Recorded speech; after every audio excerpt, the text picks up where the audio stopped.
Hi everybody, and welcome to Skinny Skis, the 22nd annual Avalanche Awareness Night. 20 seconds, 22 is a big number, and we don't have a full crowd tonight, so we'll look forward to that next year. But what occurred to me that's different this year, I think I've been to all 22, maybe, but I know who has. And that's Phil from Skinny Skis. And this is the first year he is missing this. He's put a lot of heart and soul into this over the years, and we always want to thank him. And he's enjoying his retirement. He's done at Skinny Skis, right, guys? Yep, he's completely done there. And want to thank him because he's just put so much into this event. We wouldn't be here tonight without him. And thanks to the new Skinny Skis guys, Scott and Taylor, for keeping this thing moving and running just such a great event that supports both Teton County Search and Rescue and the Bridger-Teton Avalanche Center. It's just a great community event, gets us all rolling and ready for winter. Obviously, some years we're already skiing a lot and have a lot of turns under our belt, and this year a lot of us have a few turns under our belt, but maybe not as many as we want. But we'll get this thing kicked off today with a video from Teton County Search and Rescue, a little bit about how that group serves this community, and we all rely on them and thank them for their work. Every day in the winter, thousands of backcountry recreationists in northwest Wyoming check the free daily Bridger-Teton avalanche forecast so they can make educated choices and safe backcountry travel plans. But do you ever wonder what goes into creating a forecast? Long before the snow starts to fly, the Avalanche Center season begins as the many remote weather stations are set up and brought online. From early winter to late spring, forecasters spend their days monitoring the ever-changing snowpack in 3 different geographic zones.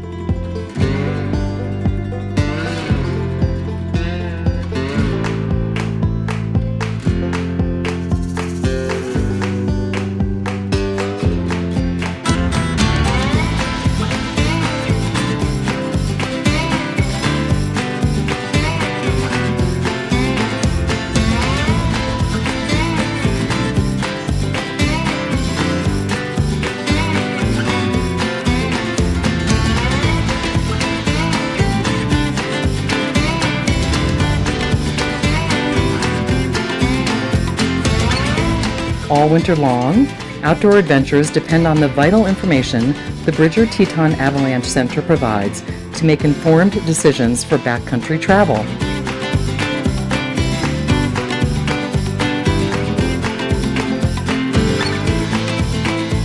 Partnerships are essential to our operations. The Bridger-Teton Avalanche Center works with key partner agencies and organizations to gather advanced meteorological data, provide avalanche education to northwest Wyoming, and to extend our areas of service to Grand Teton National Park.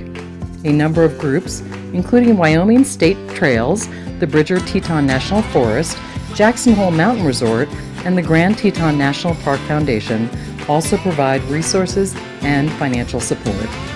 This wealth of information is available to the public free of charge, but we depend on your support to operate and continue providing superior assessment tools and comprehensive forecasts. Each year, 70% of our funding is derived from private donations. If you appreciate the hard work and expertise that goes into our comprehensive forecasts, please donate to the Bridger-Teton Avalanche Center Foundation, the nonprofit that facilitates funding for the Avalanche Center. And remember, you can find us from November to April at jhavalanche.org.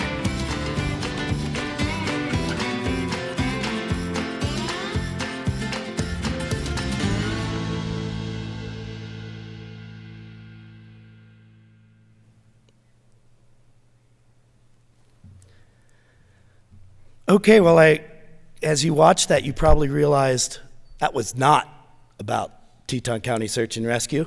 So I have my order wrong, sorry about that, but that is a hot off the press video. In fact, I think it was just finalized here in the last 24 hours or so. and it was done by Sam Pope, and it's just a great piece to kind of, as you saw, just explain what the Avalanche Center is and the relationship with the Bridger-Teton Avalanche Center Foundation, which helps us out with a lot of our funding at the Avalanche Center. Now, again, we'll get into seeing Teton County Search and Rescue's video. Thank you. I'm AJ Wheeler, and I have been a Teton County Search and Rescue volunteer since 2007, and I currently serve on the board as the medical advisor. My name is Mike Estes. I have been a volunteer member of the Teton County Search and Rescue since 1993. I now serve as the role of coordinator for the Teton County Sheriff's Office. My name is Ted Kyle. I've been a Teton County Search and Rescue volunteer since 2001. My name is Stephanie Thomas, and I have been serving as a volunteer for the Teton County Search and Rescue team since 2007. I am also currently the executive director of the Teton County Search and Rescue Foundation. Our team has served the community 365, 24/7 since 1993. Bringing people home safe unites the Sheriff's Office, Teton County Search and Rescue volunteers, and TCSAR Foundation in a common mission. Wyoming state statute makes the sheriff of each county responsible to provide search and rescue services within their jurisdiction and enables the sheriff to enlist volunteers to provide that service. Teton County Search and Rescue is a 100% volunteer team. We currently have 44 team members. In the winter of 2021, we conducted 11 short haul rescues, 17 ski, snowboard, or snowmobile rescues, and 7 avalanche related rescues. As you can see on this slide, February of 2021 was one of our busiest months. Within 6 days, we received 111 inches of snowfall, 16 rescue calls, and there were 4 fatalities. The Teton County Search and Rescue Foundation's mission is to provide direct support to the team, community education, and advocacy. Accomplishing our mission takes communications, training, education, advocacy, and the right gear. But most importantly, it takes people committed to making sure that the backcountry is safe 24/7, 365.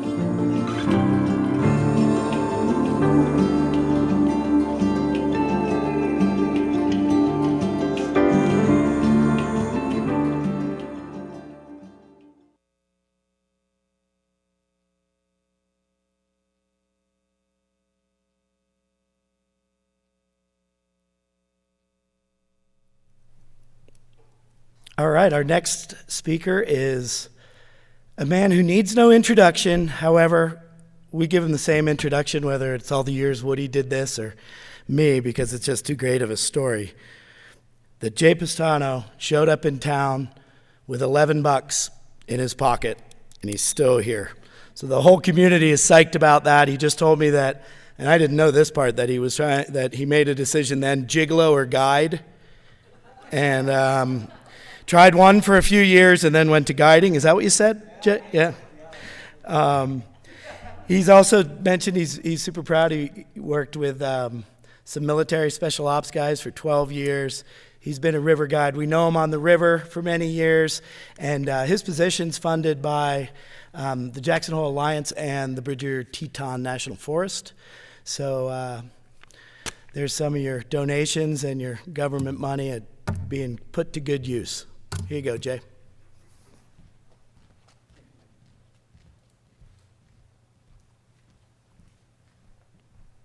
Teton Backcountry Alliance is the other funding thing besides the Forest Service. But just a few quick obs of recent things up on the pass. There were people up there in flip-flops and shorts the last couple days. We had a pretty good group of motorcycle people that were hanging out up on the pass. And then we had some visitors who looked up at Twin Slides. It's looking kind of bony and stuff. And they're like, well, you know, at least it's not dangerous avalanche conditions. And so it's like, holy cow, that's the silver lining of that mode. But yeah, I work as the Teton Pass ambassador. And that position is funded, like Mike said, by the Forest Service and the Teton Backcountry Alliance. But, you know, really, the whole community is sort of behind this position. The ski shops are supporting it. We've got a lot of locals that love the pass, and they're doing their best to support it. So I'm going to just say shop locally whenever you can. I suppose you guys are ready to launch into another season. I know my dog here is. This will be her second year up there with me. And the thing I'd like you to do before you launch, even though it might seem just a little bit corny, is take this pledge mentally. And what it states is, I'll practice respect and humility when I'm up there. Have fun, but not at the risk of harming other people, wildlife, or the land. And the wildlife issue is getting to be a big deal in a few other places besides just the pass. You know, when you're out there skiing, you're going to be moving around pretty good. You're also going home to have a big dinner. Do your best to give wildlife a wide berth. Think about the consequences of what you're doing. Stay out of ski terrain, especially if it could impact the highway, but also if people are down below you. So be responsible in that respect. And take good care of your dog when you're up there. I'm going to say now that about half of the people that are up on the pass have dogs. So leash the dog in the car before you let him out. I don't care how good your dog is. They tend to run out on the road, and we get 3 or 4 dogs that get hit every year, and it just takes the wind out of your sails. So, and then pick up after them afterwards. Carpool as much as you can. Check out those webcams before you head up on the pass. If it's just totally full, you know, YDOT's great about the way they represent the webcams. If it's just jammed and you got 5, 6 cars waiting, maybe plan B, folks. And this is a big one. Spread the word when you're up there. We need the folks who are part of this, ski in the pass to help us with this information thing. Signage is great, but there's nothing like face-to-face communications. If you want access up on the pass, you need to be responsible. You look at these crosshatch areas up there. Stay out of those runs if there's any chance of an avalanche going on. Every year we have human-triggered avalanches that hit the highway. We've got skiers and boarders that have died in avalanches here and vehicles that have been hit. So our future access depends on preventing those human-triggered avalanches. The only people we want putting snow on the road are the folks at YDOT. That's their job. So, and the other thing is people who trigger those slides could be subject to criminal or civil penalties. And so just remind yourself, if you're going to do those 2 runs, they damn well better not slide. We've got 3 things going up on the pass as far as, you know, the big factors for me. You get a lot of snow. On a good year, the pass might get up to 700 inches of snow a year. We got a ton of skiers. We generate 100 to 120,000 backcountry runs a year, and that's just from the lot at the top and the overflow lot, which totals roughly 70 or 75 cars. In the last few years, almost all of our lots are getting full, from Trail Creek on the east side all the way over to the Oliver lot on the west side. And along with that, the combination, we get a lot of vehicles. This average here is 12,000 trips per day. So on the days when these vehicles are going over, and you know, if you're 7 a.m. to 8:30, those vehicles tend to be like bumper to bumper. So if you're kicking off a slide on Twin or Glory, it's likely that it's going to hit a vehicle now. It's not, you know, the probability is getting higher and higher. And if you think about the same kind of conditions that maybe are good skiing for you, it's also going to slow those drivers down because they're working with the same kind of visibility. Hey, COVID is still with us. Otherwise, you guys would all be here. So do your best to mask up when you're in the parking lot or the congested areas. And when COVID hit this area, a lot of the other access points were closed. The park was closed, the village was closed, Targhee was closed. And so we stayed open up on the pass, and a lot of those people remembered that. And so you might find yourself up there with more inexperienced skiers now. So you might want to share some, you know, information with them. You don't have to be their guide, but, you know, try to be friendly about how you share your information. Get back to the dog thing. Your dog is your responsibility. Let's try not to have the people, you know, the ambassadors up on the pass aren't looking to be, you know, catching you getting in trouble, but if we need to, we'll lay the law down. And so let's not be handing out these tickets for people that don't leash their dogs or pick up after them. So, I look at the pass as a place to raise the human spirit. It just looks a lot nicer. You get out of your rig, and your first few steps on either side, if all you're looking at is dog crap, it's a bummer. It looks a lot nicer if you're just looking at snow. So take care of your dog. We're going to try and do our best to move away from hitchhiking in the future on the pass. We're doing enough as skiers and recreationists to kind of make a tough life for the commuters and sometimes for the plow drivers. So if you do, I would suggest as much as possible, the wideout guys last year, when they finished their runs, they were skinning up on the far side of the road after their runs. So how am I doing, Ponch? Okay, cool. Check out to see if there's good visibility. And that means as far as like a car can, see up and down the road, but also if you're driving up there and it's hard for you to see, got a lot of new snow and wind, plan on skiing something that doesn't put you in the road. Just try to eliminate that possibility of being in the road bed. If you do hitchhike from up on the berm. Better not to hitchhike with your dog, just be an individual. Keep your group pretty small if you're going to hitchhike. That image down there in the bottom, that's just too many folks hitchhiking at once. It complicates things.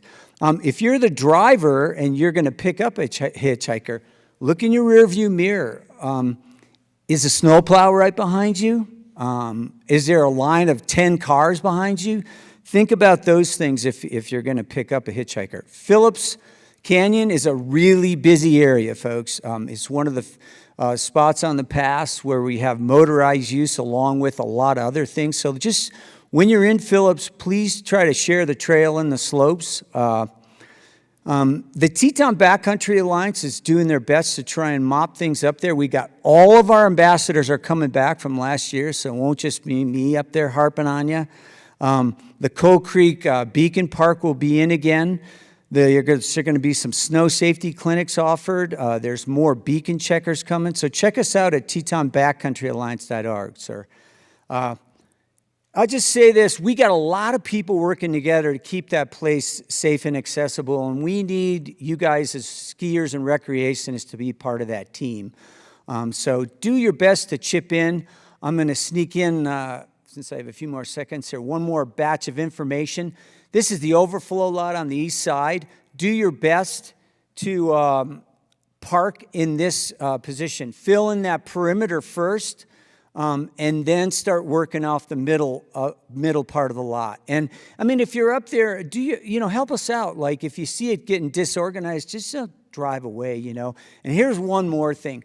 We got a lot of folks now that they have camper vans, and so I'm not gonna totally focus on this group, but if you've done your run, you came off a Glory or Twin, and you're down in there having your soup and smoking a peace pipe, and you got 5 cars waiting, you need to do that somewhere else. I'm not against you having a camper van type of deal, but there's a lot of folks that have them now, and we can't just have that as your social hangout zone up there when there's other people waiting to ski. And so if you're done with that run, share the place and safe travels.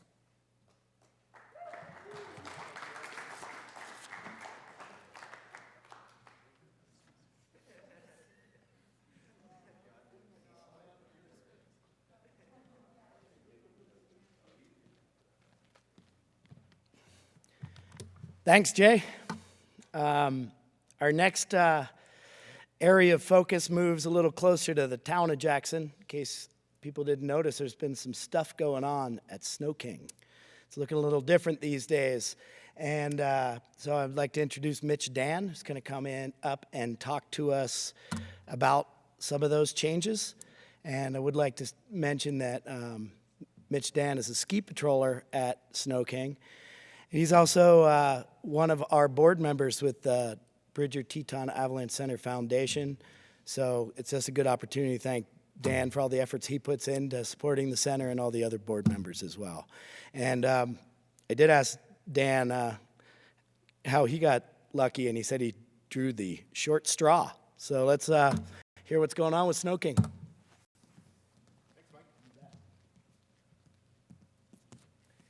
Thanks, Mike, and thanks for all you do for our community and the Avalanche community. Thanks for this opportunity, and we wanted to give a shout out to all of you who like to skin up Snow King at any hour of the day or night, and we really appreciate the uphill travelers who stay to the designated routes. The designated routes are designed to minimize potential conflict between uphill and downhill skiers, and also potential collisions. That risk, of course, cannot be eliminated, so we would ask that you rely on yourself, keep your heads up, keep your ears open, maintain good situational awareness, and after dusk, please wear a headlamp so other people can see you. Snow King has undergone dramatic changes this summer, as you likely saw or maybe heard if you live in town, that will affect how you enjoy the mountain this winter.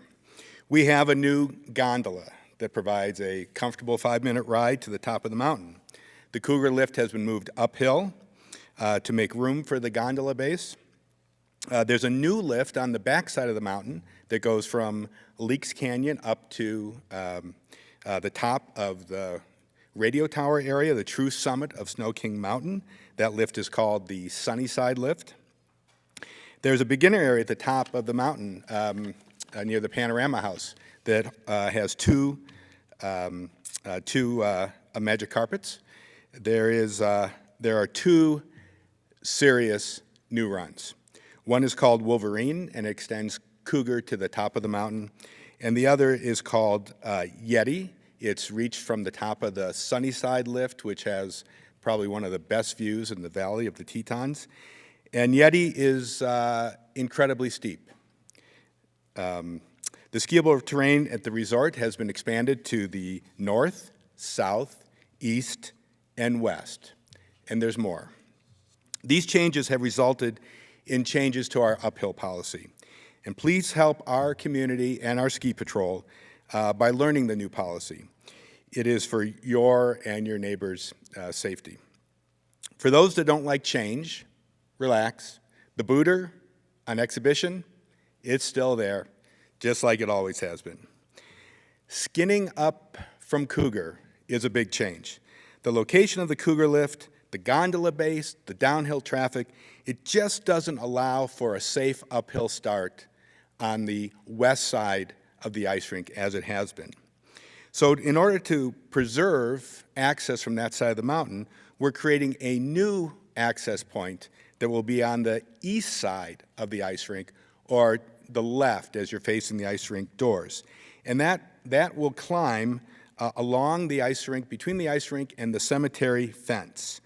And it goes directly to that first switchback above the cemetery. It'll be great access, but it's going to be a little technical. So it's definitely not for beginner skinners.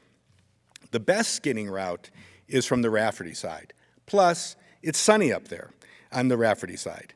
Follow the historical skin track on the Rafferty side. It takes you to the mid-station of Rafferty. That's the point where if you're coming from the Cougar side or the Rafferty side, the two uphill routes meet and join together. You'll continue up the route from there to the point where you're at the base of a run called Squirrel. Historically, you turned right there. Now you're going to turn left because there's a new road. And it's a really nice new road. And you're going to follow that new road up to the point where it crosses this new run called Wolverine, which at that point it used to be called West Belly Roll.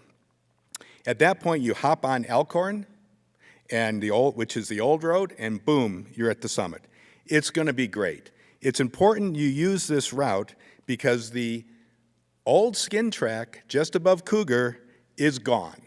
It was reclaimed. It's not an uphill route anymore, so please don't miss that left-hand turn onto the new road. The second big change is the Sunnyside lift will close at approximately 3, and that area of the back bowl and the area going up towards the radio towers will also close at that time, regardless of whether you rode a lift up or you skinned up. That is for your safety and the safety of our community. The last comment, since Jay did such a good job talking about dogs, and I'm just about done. Please pick up your dog poo if your dog comes up the mountain with you when it's appropriate for that. Or please pick up your dog poo bag. As a friend of mine said, he hasn't quite found the right wax for dog poo. So thank you very much. I'm ready for winter. I hope you are all too. And have fun and be safe out there. Thank you.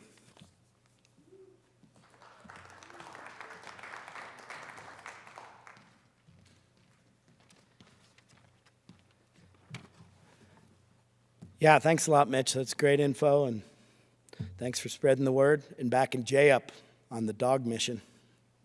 Hey, our next speaker, everybody and a lot of people in this community know him.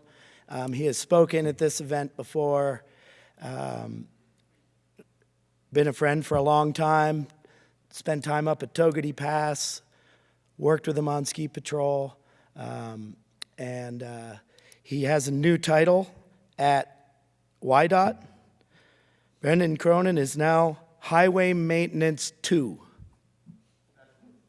Did I miss something?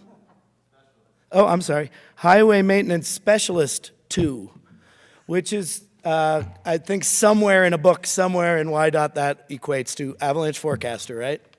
All right. Well, Brendan's here tonight to talk to us about what's going on with YDOT and some infrastructure stuff and whatever we need to know. Thanks, bud.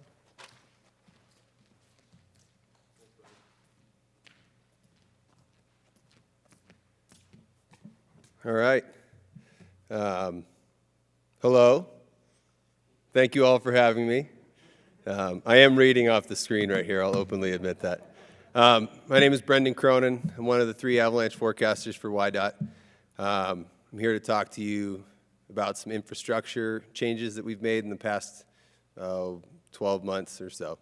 But before I get started, I do want to say, or take time to thank a couple of individuals, one being Bob Comey, for his years of service and dedication to this community and Avalanche professionals like myself. Additionally, I'd like to thank John Fitzgerald. He has taken a job this year with the Avalanche Center, but John hired me at YDOT and allowed me to enter the realm of highway avalanche forecasters. I love this job. I also hate this job. But what I enjoy about it the most is knowing that I get to help people that don't even know that I'm there. And on a personal note, I do hope in the near future that John is able to move his way up at the Avalanche Center and take that director position. I'd like to move forward, though, and again, thank both of you gentlemen for your service to this community. Now we'll talk about some infrastructure changes.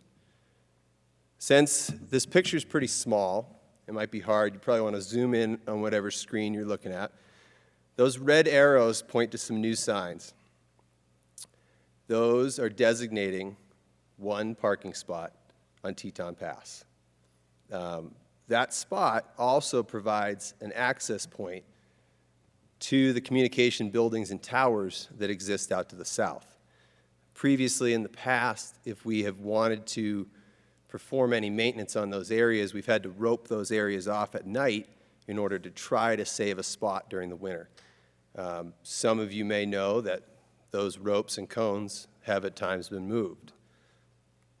This is a little better view of what the sign actually says.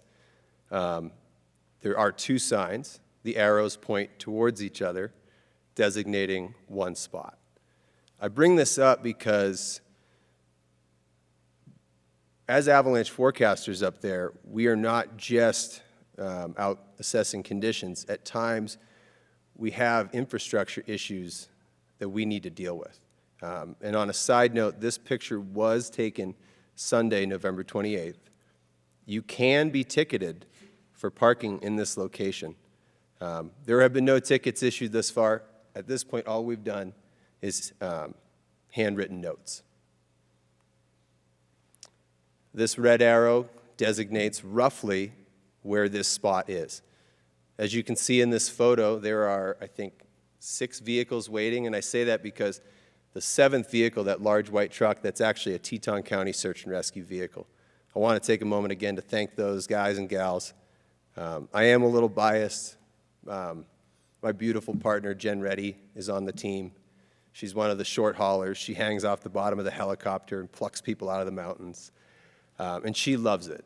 And I know that team is incredibly dedicated, and they're all volunteer. And I want to thank them for that. Despite what you see in this picture, Teton Pass is not managed as a ski resort.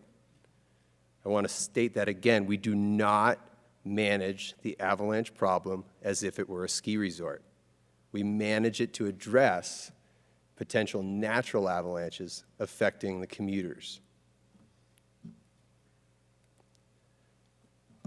This is a picture taken November 22nd. That's the inside of our GAZEX shelter. For those who don't know, GAZEX and other pieces of avalanche infrastructure are known as RACs, which is a remote avalanche control system.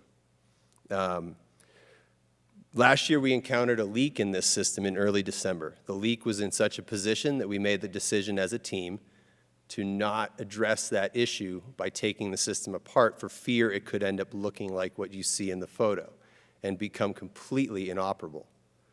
The decision was made to turn the gas supply on and off pre and post mission.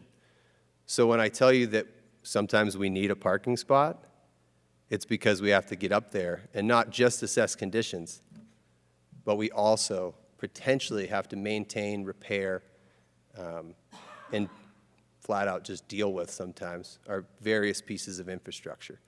I also mentioned accessing our starting zones. We do not have a tram like the Jackson Hole Mountain Resort that takes us to 10,000 feet to look at our starting zones. I wish we did.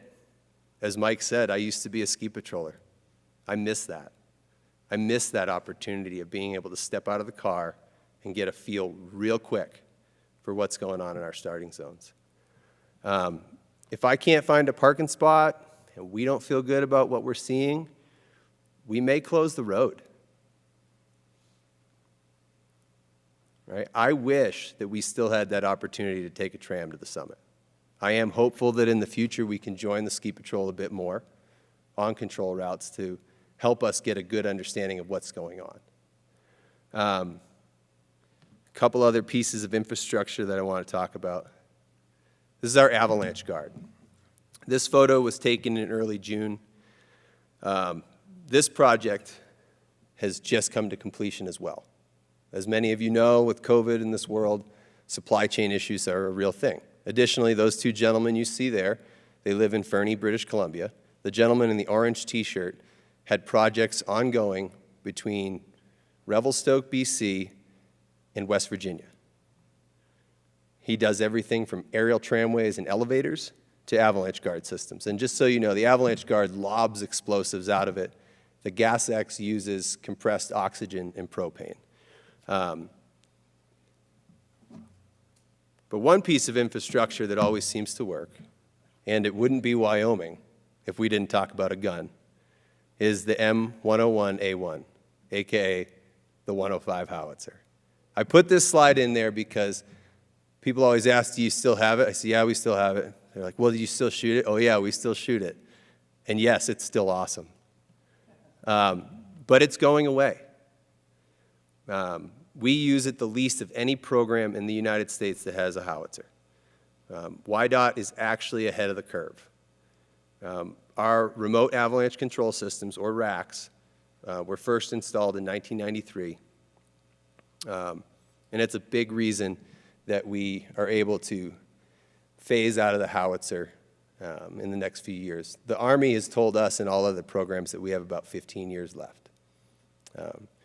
So I bring all of this up because I want to point out again that when we are looking for that one parking spot that we're asking for or taking, your decisions to where you park may affect my decision on how we maintain that roadway.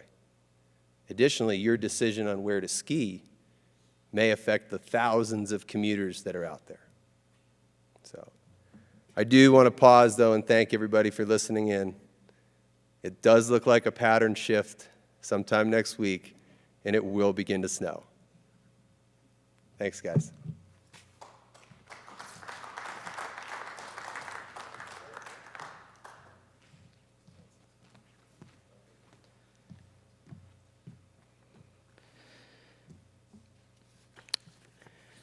Thanks, Brendan. And I think I share the entire virtual audience and this audience's belief that we owe you guys all a debt of gratitude for keeping those roads open and working so hard. And when the storms come, working, I don't know when you guys sleep, ever. So thanks. Keep up the hard work, man. Thank you. The Snowpack Talk. And this has been going on for a long time. It's one of the things that brings a smile to me, because Rod Newcomb, for years and years, well after the age of overhead projectors, would come out with his overhead projector and show us all the snow pit on Thanksgiving Day. But we've had, he hasn't done that in a few years, but the tradition lives on. The Avalanche Center folks have been doing it in cooperation with AAI these last few years. It's been fun. This year, Don Carpenter, recent AAI owner and longtime Avalanche educator, 25 years, lived around the community longer than that. And Lisa Van Skyver, who I think a lot of people know works for the National Park Service, tied in with the Bridger-Teton Avalanche Center. She's one of our forecasters, putting out the message, getting up early, and also putting out the weekly report for the park. So that's visible on the Bridger-Teton website. So let's hear about the snowpack this year.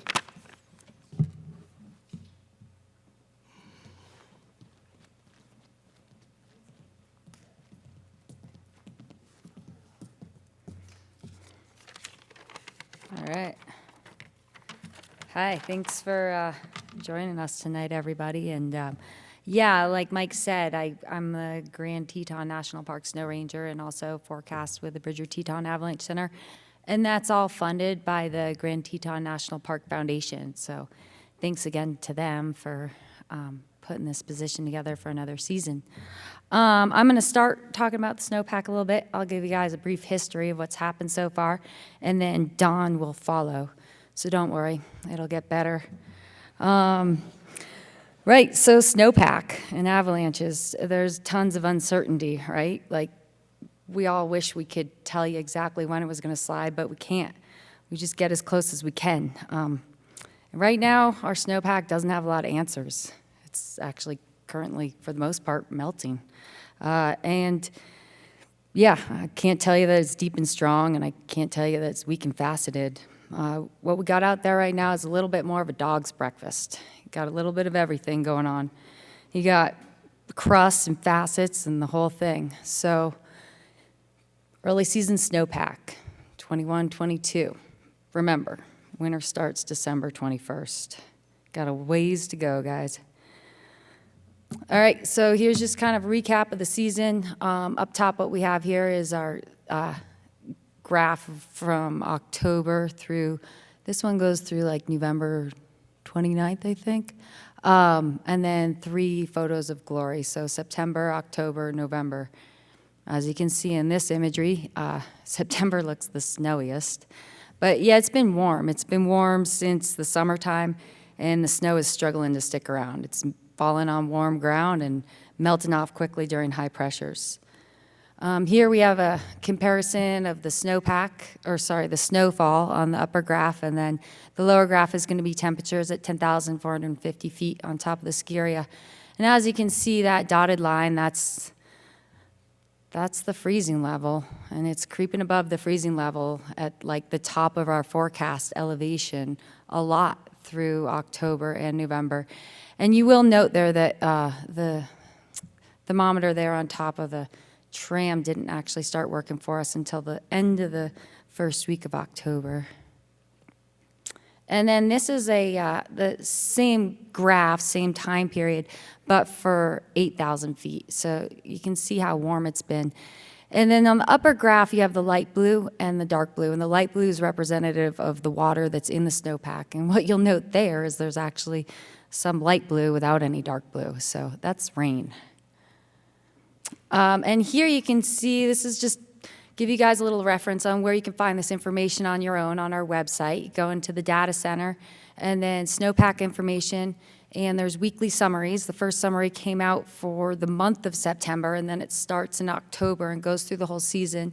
Grand Teton Park discussion starts in December and goes through the season. And then the snowpack data, that's where you find all these fancy graphs that I'm referencing. And that's from Inversion Labs, so thanks to those guys. Those graphs are super helpful. And then moving on to SnowTel. So outside of what we do, the SnowTel is an awesome resource for all of us. And this image is showing how the precipitation's been pretty close to average, but the snow water equivalent, which would be essentially if you took a section of snow and melted it down, how much water would be there.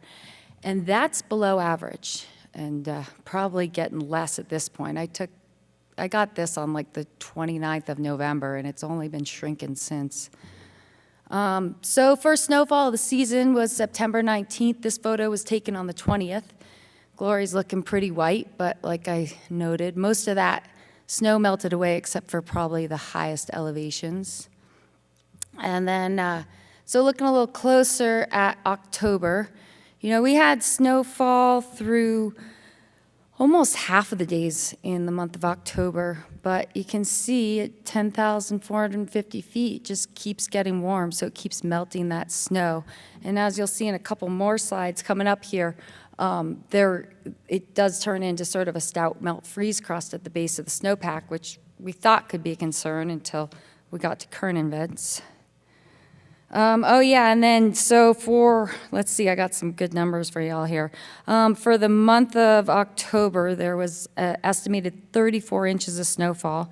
And, you know, in our historical database, that's an average of 28 inches. So we're above average in snowfall. And the highest year was 54 inches in 2009, and the lowest year was 0 inches in 2008.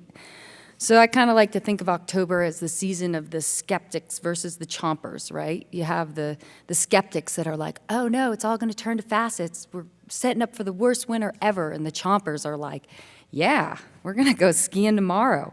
And most of them do. Yeah, nobody knows because Mother Nature, she just sort of does what she wants. But these are good pictures. Togety Pass, you know, the snow lingers a little longer up there. It's higher and drier.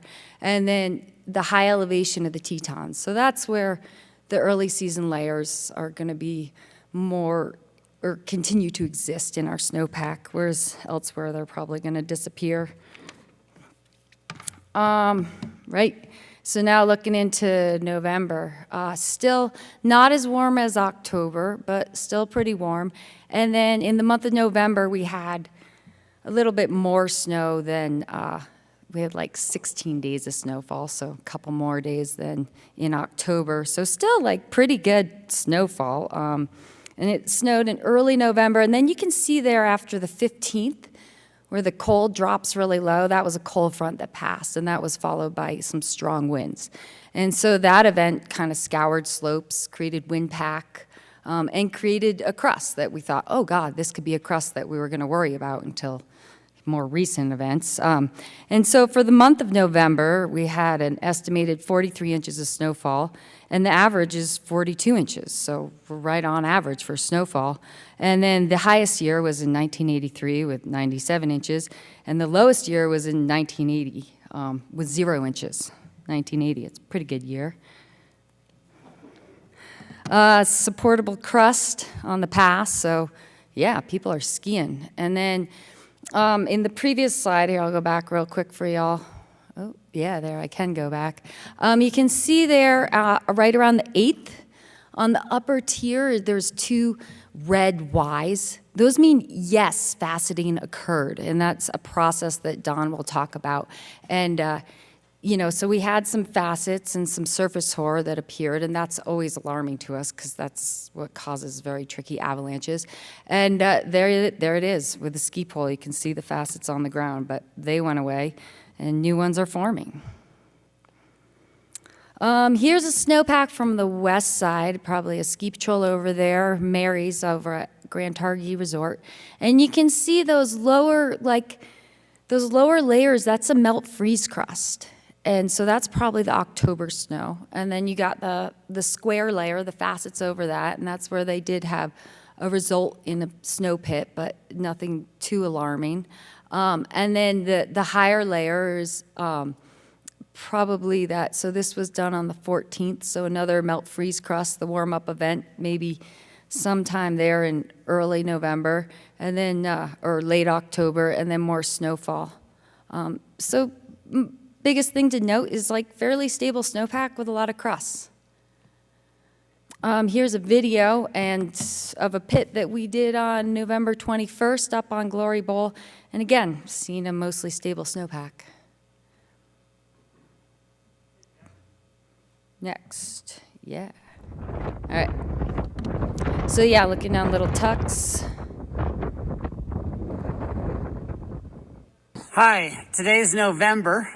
We're here at the top of Glory Bowl, just in the Little Tuckermans, and we're going to do an ECT.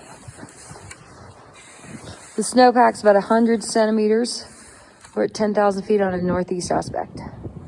30 degrees left.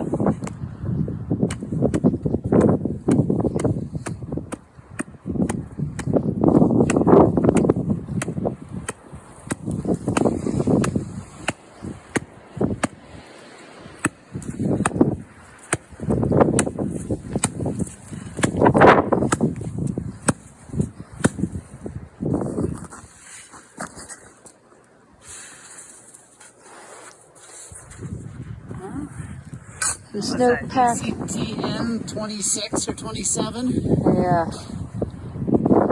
Snowpack's mostly crust and new snow.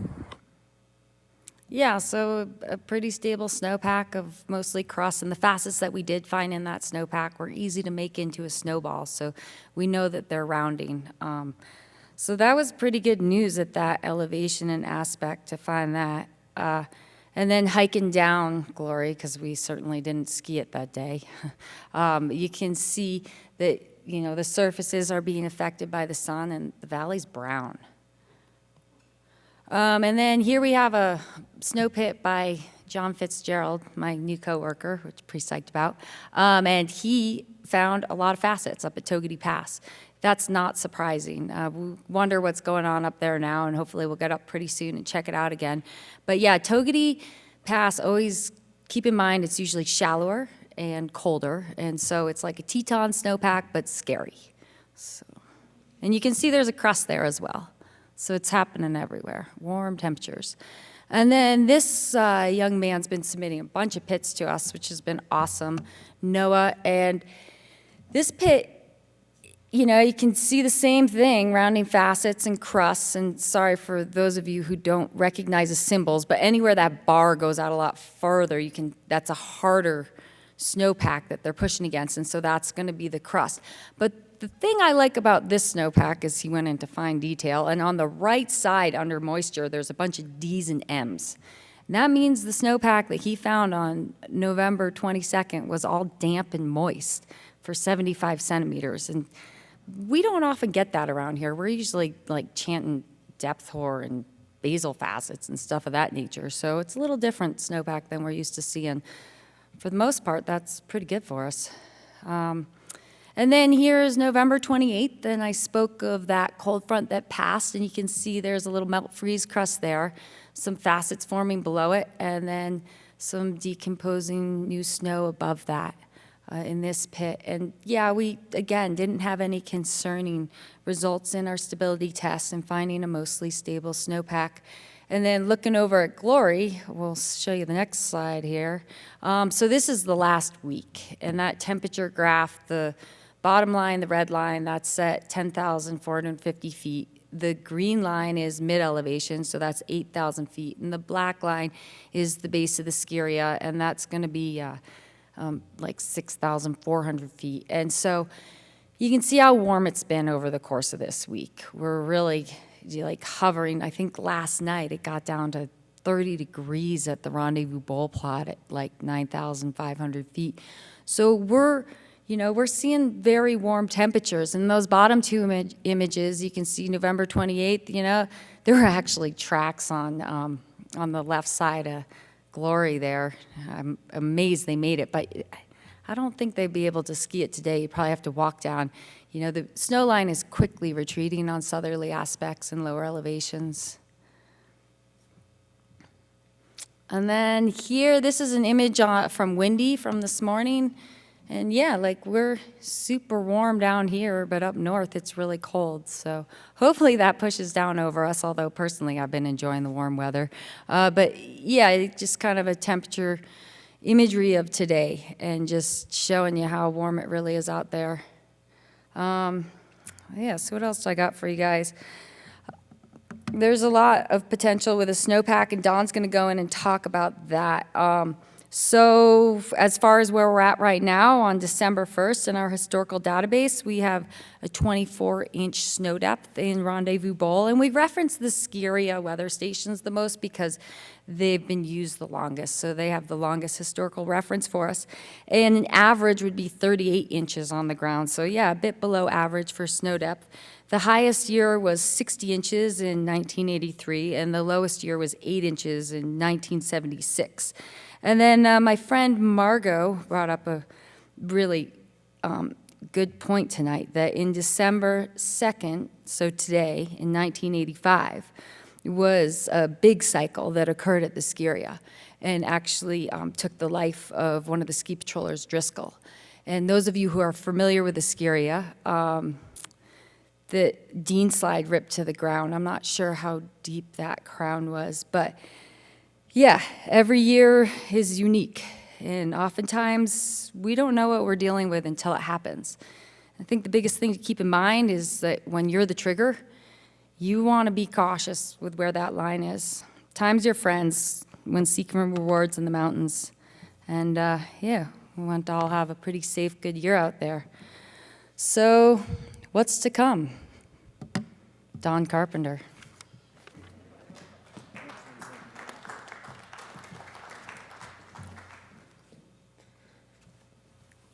Thanks, Lisa.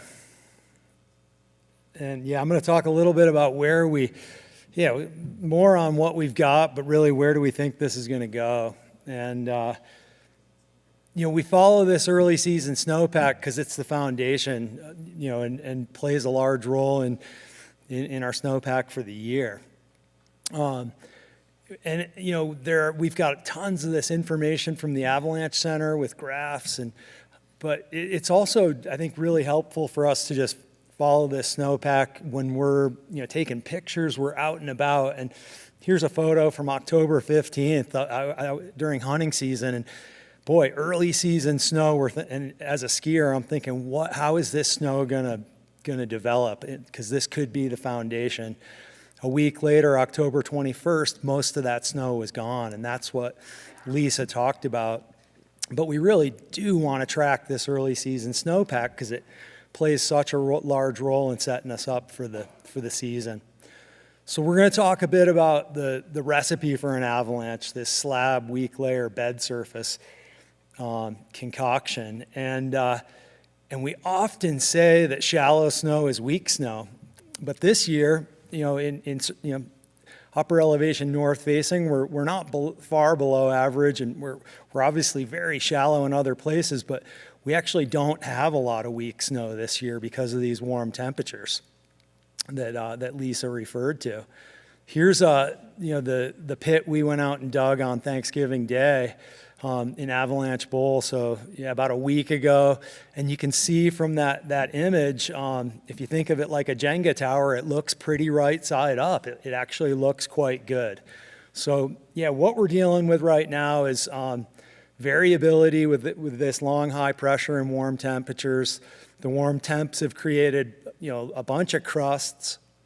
mostly stable snow, pretty limited weak layers, and bare ground in places.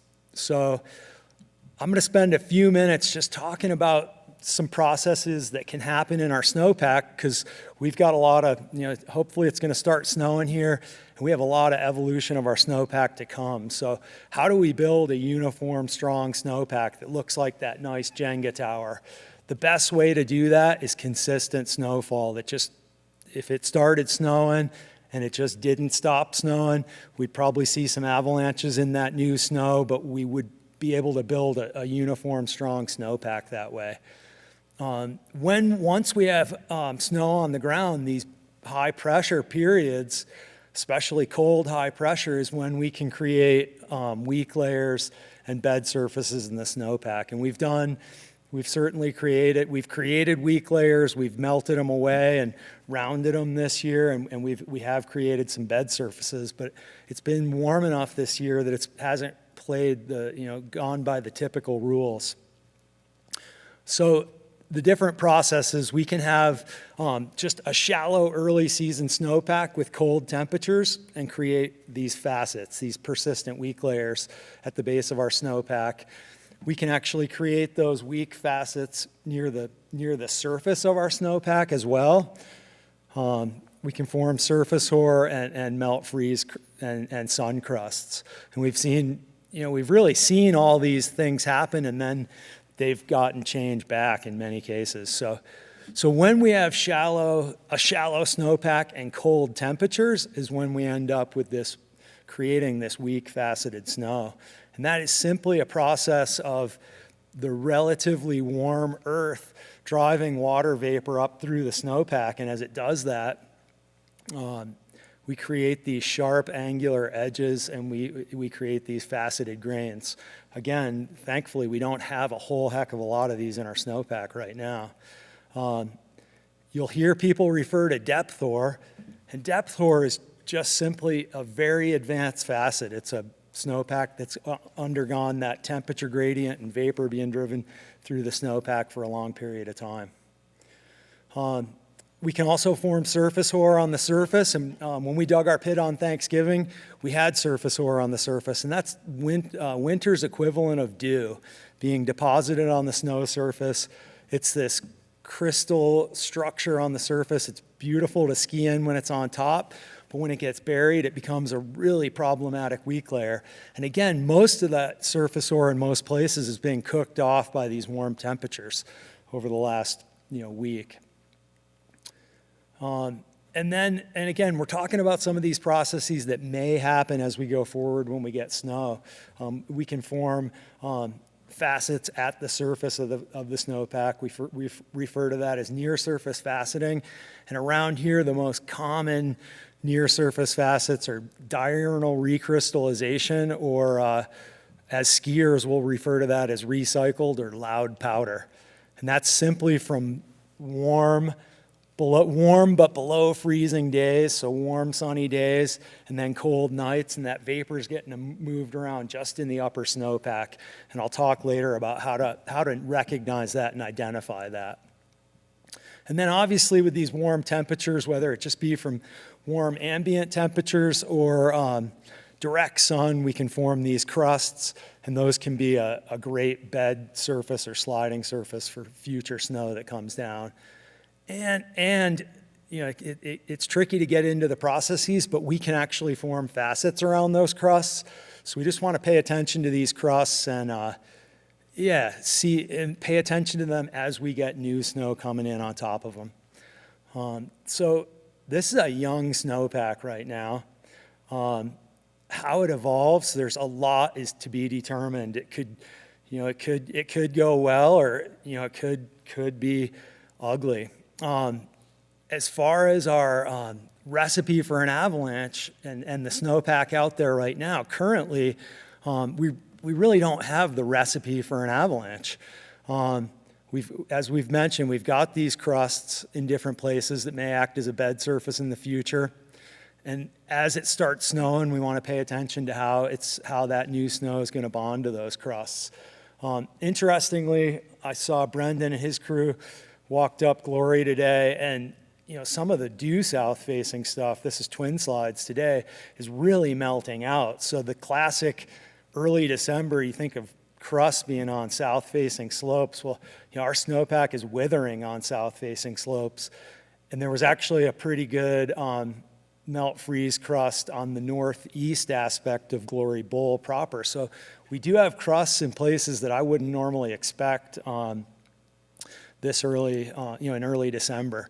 There were actually what looked like some tiny facets on top of that crust. So let's pay attention to how this new snow reacts and bonds when it comes in, hopefully at the beginning of next week. So we've also got shallow snow in many places, but right now, rather than the classic shallow faceted snowpack, that the warm temps have really stabilized that shallow snowpack in most places.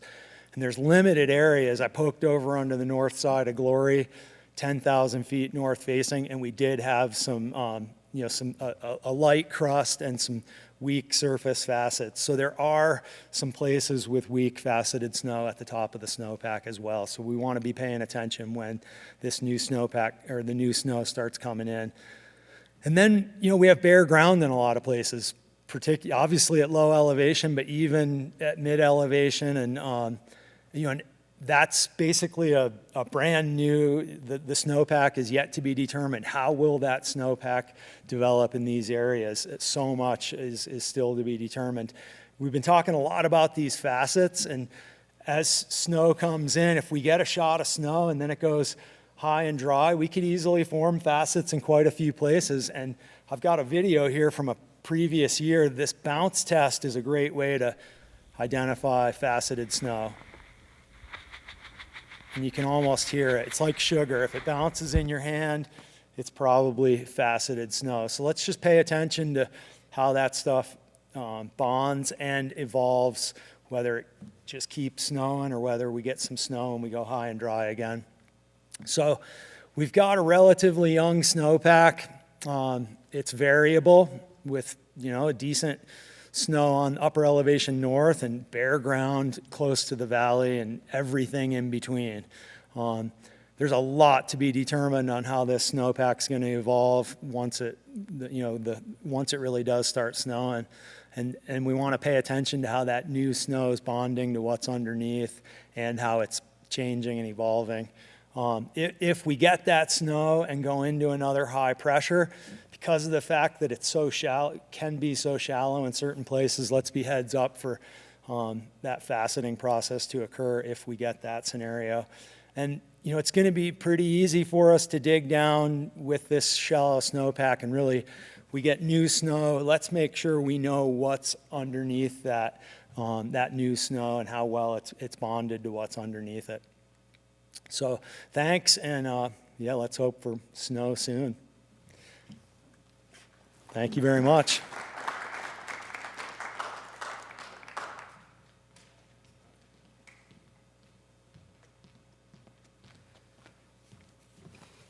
Thanks, Lisa, and thanks, Don. It gets us thinking about the snowpack, and a lot this year and every year has to do with what's going to happen next, which is a perfect lead-in to our next presentation. And last year, I think, was maybe the first year ever that Jim Woodmansey didn't speak at AVY Night. So we remedied that, and although Jim can't be here, he's not in town right now. History on Jim, and for those who don't know, it's been a long time pillar of this community, and he was a Jackson Hole climbing guy, or Jenny Lake Ranger climbing guy, or Jenny Lake Ranger for the park. He was a heli ski guide, but he's really put his focus in his meteorology and has mountain weather, which I think is a site that if you don't look at, you should look at, because it's a great weather resource for us here in this community.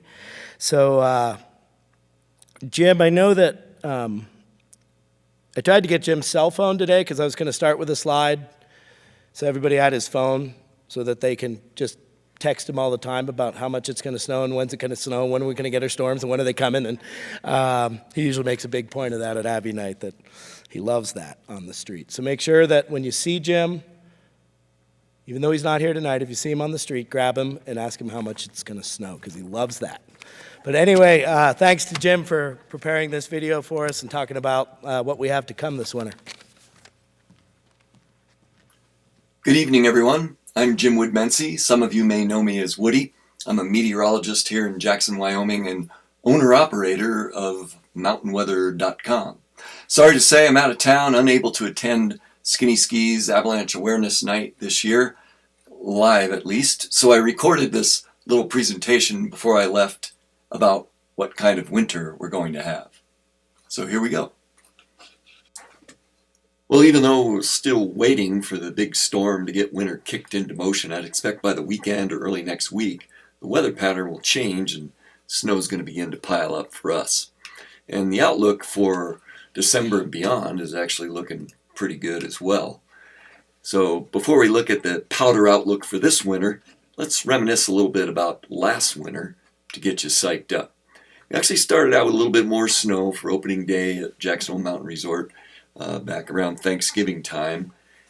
Wasn't too shabby, but things were a little thin down low. I remember that. And December wasn't too bad. The skiing in December was actually pretty good, acceptable, and so was January. January had some decent skiing as well.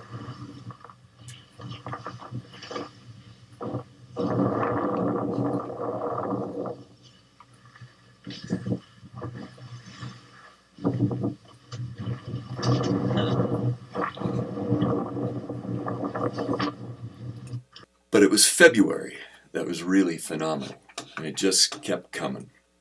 It seemed like day after day after day we had great powder skiing. Just never quit. It was one of the most phenomenal Februaries I can remember. It was actually February of 2021 was the second snowiest February on record. We had 172 inches of snow. That was second only to February of 2019, just 2 years before, with 196 inches of snow. And overall, last February was the third snowiest month ever at the Jackson Hole Mountain Resort. December 1996 has the all-time record as the snowiest month ever, with 225 inches of snow. And it was that month, February last year, that boosted us to above average snowfall for the winter. As a matter of fact, it seems like we've been on a run of pretty good winters lately. When I look at the statistics for the whole winter from October 1st to April 1st, it's pretty amazing when you look at this graph, because 8 out of the top 10 snowiest winters at the Jackson Hole Mountain Resort have occurred in the last 14 years. There's only 2 that fell outside of that box, and the snowiest winter ever, of course, was the winter of 1996-97. That was last winter and the last 14 winters. Let's see what's in store for this winter. And I'll start with the Old Farmer's Almanac, their forecast for the winter. This is actually put out way back in August, and they don't change it. They just let it ride for the winter. And they're kind of calling for cold and dry. Well, I might interpret that to mean really dry, light powder. The Farmer's Almanac for this winter, they kind of use some different terminology to describe the winter, and I can't quite decipher that. Numbs the word, just shoveling along for most of the Rockies and the northern plains at least. So I'm going to take that to mean that we'll have a lot of shoveling to do, and it'll be cold. That should translate to good powder. Then let's look at the latest outlook just put out here at the end of November for the December through February period, that 3-month period of the main core of the winter.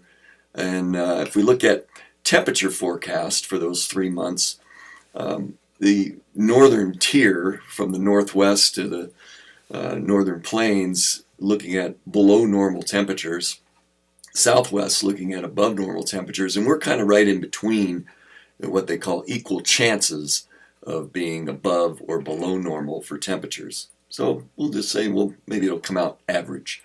And then looking at the right-hand graph, or map, it shows above normal precipitation pretty solidly for the Pacific Northwest and the northern Rockies, especially western Montana and getting down into western Wyoming. So at least the outlook for precipitation for us is in the above normal category for December through February. Well, what is the El Nino forecast for this winter? And just as a refresher, El Nino is part of the El Nino Southern Oscillation, or ENSO. That's based on sea surface temperatures down in the equatorial Pacific. And this year, we're looking at what would be a La Nina winter. In other words, colder than normal temperatures in the equatorial Pacific. El Nino is when it's warmer than normal, and No Nino is when conditions in the equatorial Pacific are neutral. A typical El Nino pattern leaves us more or less warm and generally dry, or drier than normal. That's most typical for an El Nino pattern, and that's not happening this winter. Last year we were in a No Nino pattern, which is kind of a neutral pattern, and we ended up with above normal snowfall in the mountains and just about average here in town. And we also had below normal temperatures last winter under this No Nino pattern. So it's always questionable what that's going to do, but we're not having a No Nino this year. We're having a La Nina for this winter. And La Nina, most people know, usually means we'll have a snowier than normal winter, and for the northern tier of the United States. And this matches up very well with the NOAA forecast. That's encouraging, at least, that we are solidly in a La Nina pattern. Matter of fact, NOAA's predicting a 90% chance that the La Nina conditions that developed through October will last through the northern hemisphere winter. And some La Ninas are bigger than others, but when I look at those latest 14 years and those 8 out of 10 snowy winters that we had, the top 10 snowy winters, 5 out of those 8 were actually La Nina winters. Last winter was a No Nino, and it was an above normal winter, ranked number 7. And 2016-17 was also a No Nino winter. The only El Nino winter that made it into the top 10 was the winter of 2018-19. But all the other winters within that orange box, the 8 snowy winters in the last 14, were all La Nina. La, la, la, la.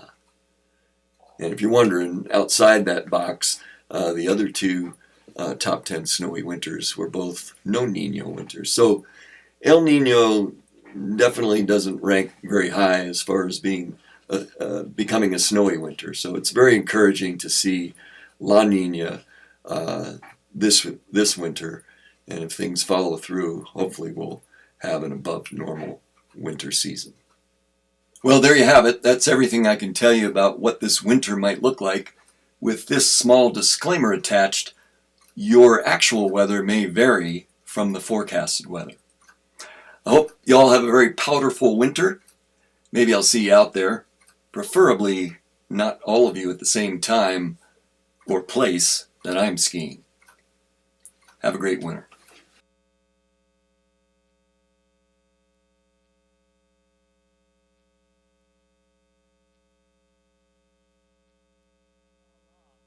We like to hear that, Woody. And yeah, I just was a little shocked, though, that somewhere or other he didn't squeeze in Chris Farley in the El Nino video. And if any of you are watching who don't know what I'm talking about, you guys got to Google the Chris Farley El Nino video and just watch it, because Woody plays it every year, and I just expected it. So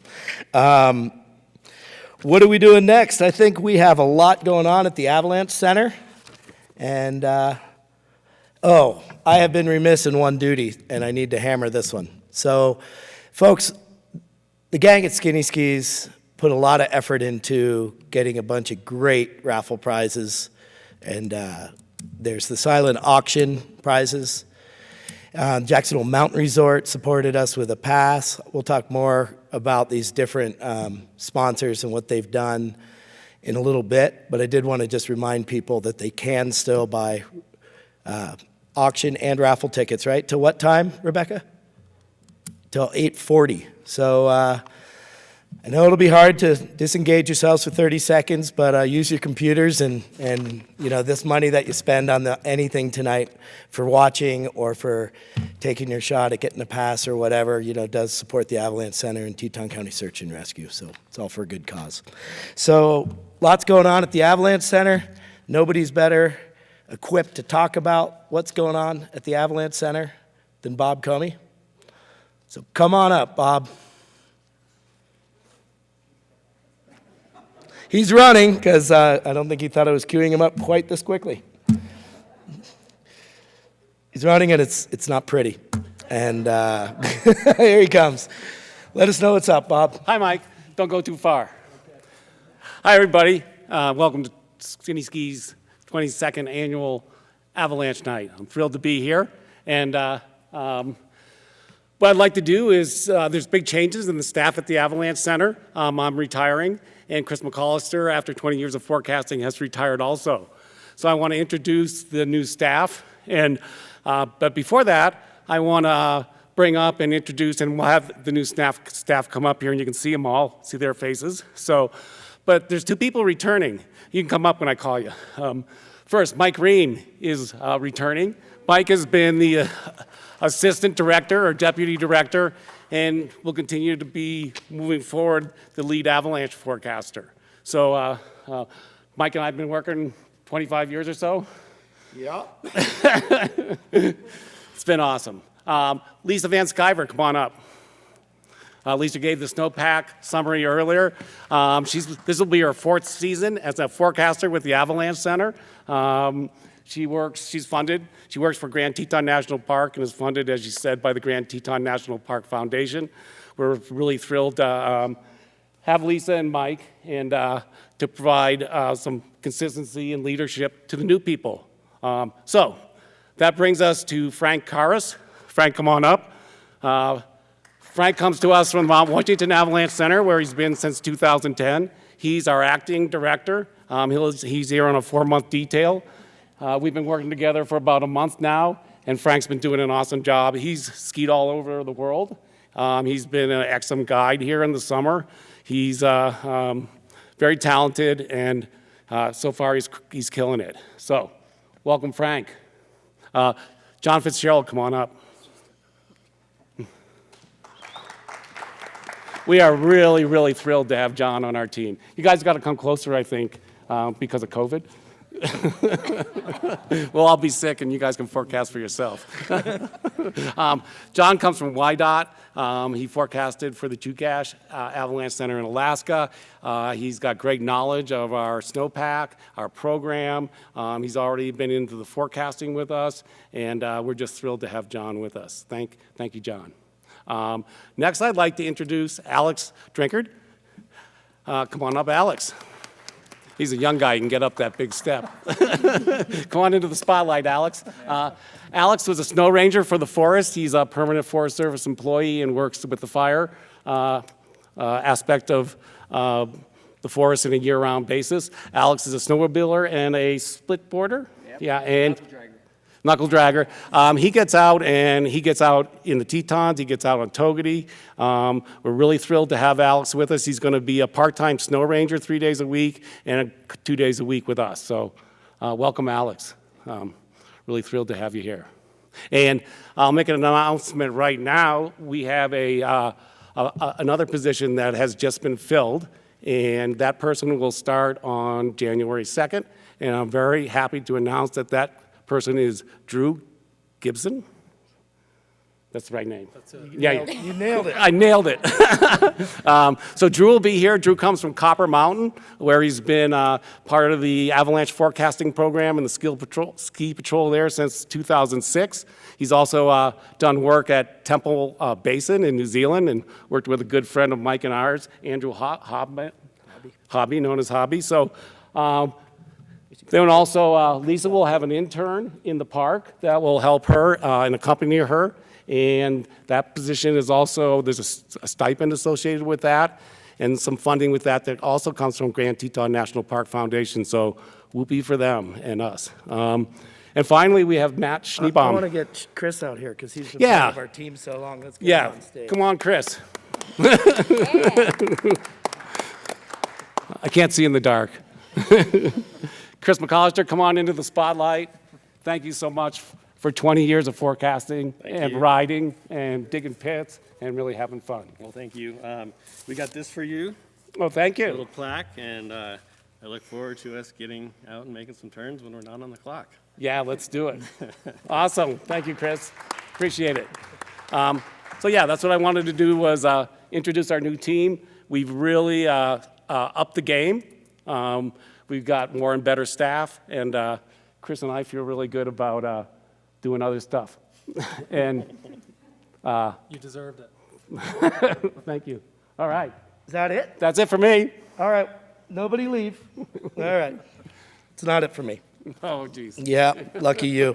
And looking out there, we do have Margot Chris Johnson here as well tonight. Come on up. Yeah. You've been assisting the Avalanche Center in education and observation taking forever, for as long as I've been involved and since you moved back to town, anyway. So this is a big deal. This is a big deal. Chris McCollister and Bob Comey are no longer, they're both done writing forecasts. The three of us have worked together for over 20 years. They're high-fiving. I'm getting up early. I think of Bob as somebody very good with math. Some people are good at math and some aren't. Bob is good with math. But this one, Chris, was it like 8 years ago? He started saying 3 or 4 more years? Yes. Yeah, about 8 years ago. He said, I'm done in about 3 or 4 years. And that stayed the same rap for year after year. So his math wasn't very good. But all of a sudden, about 2 years ago, he said 2 years. And I went, whoa, the number changed. And he stuck to it. So, yeah. I have a few more things to say, but I am going to queue up our supervisor at the... I'm going to queue up Sean McGinnis at the Forest Service, who has some, maybe some words to say here. Hey, everyone. I'm Sean McGinnis, and like Mike said, I work with Mike and Bob and Chris and all those folks at the Avalanche Center. And I've had the pleasure of working with Bob and Chris for about 3 years now. And when I moved to the Tetons 3 years ago, I really didn't know snowflake from a cornflake. And while that still remains true, it's not because Bob and Chris didn't try to educate me. And I just want to acknowledge both your hard work and just let you know that I really appreciated working for you. And it's been a pleasure. I hope to see you out there in the mountains. Thanks, John. Thanks, Sean. I know that we've all appreciated the support you've given us. You have Yeah, anything to people add there? don't see who's behind the scenes, and it takes a lot to get a forecast. And you know, Sean oversees this program and provides us the support that we need. It's a silent position to maybe some of you who look at the forecast every day. But thank you, Sean. You've done a great job of helping us do what we do. And every once in a while, we get snowflakes that are a lot like cornflakes. So I just want to say that, you know, it's been a pleasure. Bob and I have been, you know, in the trenches. We've worked side by side. He's been my mentor. He and some others. I'm certainly going to miss him being there all the time, but we have talked him into helping out for the rest of this winter, and for God knows when we need it. So he'll still be there to help, you know, coach us along. I will say that I don't know if this community can fully comprehend the effort with which Bob put into this. I've heard recently that you had some vision of this when you were very young. It wasn't this vision. He had some vision that involved skiing and avalanches and forecasting when he was very young. not standing up being praised here on a stage, I'm sure. But he's put his heart and soul into this 24/7, sleepless nights without much sleep, big storm cycles. He's taken a lot of pride. He's done a lot of research. He's provided so much education and supported education to the snowmobile community, the ski community. But what he's done most is he's a hell of an avalanche forecaster. He's the best. Thanks, Mike. Oh, I got all choked up. So, Patrick, can you actually, I can't see what slides are up. So that's Bob with hair. You've all wondered what it looks like. That's Bob with hair. How about one more? And Bob, I forgot to mention, is a lot of fun. Bob's nickname is Goober, and a lot of people see him here and see him in his serious avalanche forecasting mode, but Bob likes to have a lot of fun, and you don't get a name like Goober if you can't wear 20-year-old ski boots that have holes worn in the balls of their feet. Rear entry. Next slide. Yep, again, there's Lisa in there too. Merry Christmas to everybody. I guess people are going to wonder what Bob's going to do with his time. I think we all know. Actually, I don't think you all know. Bob is a pickleball freak. I mean, every day, 7 days a week. I will be. He does it 7 days a week now, don't let him kid you. But the other thing he's going to do with his time is we're all very happy for him. He found the love of his life, Liz, who's here tonight. So let's see a photo of that. And they got hitched. So a lot of people in this community have known both of these individuals for 30 years. And a lot of people don't know this. So congratulations to them both, and enjoy your time together. Thank you, Mike. Thank you, Liz. And then lastly, I think there's a picture of, in addition to what Chris handed Bob, there is a picture that the Avalanche Foundation, the Bridger-Teton Avalanche Center Foundation is giving Bob. They didn't trust us to bring it here and not break it. So that's what it looks like. But that's a beautiful picture. Thank you. Wow. Yeah. Wow. And I know these guys are figuring out a new home situation, so keep a wall space for it. We will do. Cheers. That's awesome. Thank you, Mike. Thanks, Bob.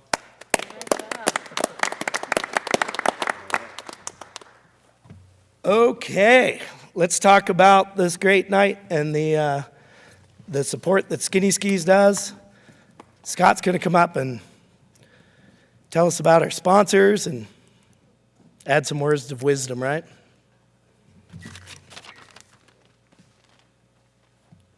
Thanks again for this event. Cheers.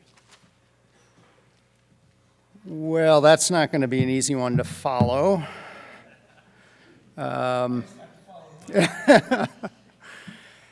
Yeah, thanks, Bob, for 28 years? Is that right? So 22 years. AVY Night's been going on. Bob's been here for quite a bit more than that. So yeah, any number of thank yous. Again, I'm Scott O'Brien from Skinny Skis. Unfortunately, my partner Taylor Hall cannot be here this evening, but shares the same sentiments. Yeah, a lot of thank yous. So one person that hasn't been mentioned this evening is Rebecca Reimers. And Rebecca has put significant effort into this event in the past number of years, and she needs to be recognized. So thank you, Rebecca, for all that you do for this event.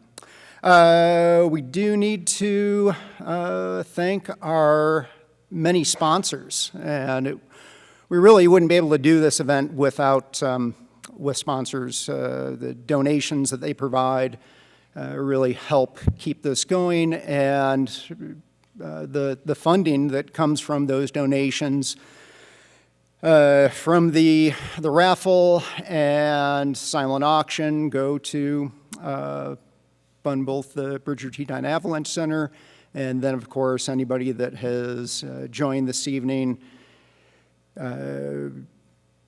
perhaps you have donated to search and rescue. So 2 organizations that we can't do without. But the sponsors, once again, we absolutely need their involvement, and we have any number of gold level sponsors to thank. They are sponsors that provide over $600 in donations for this event.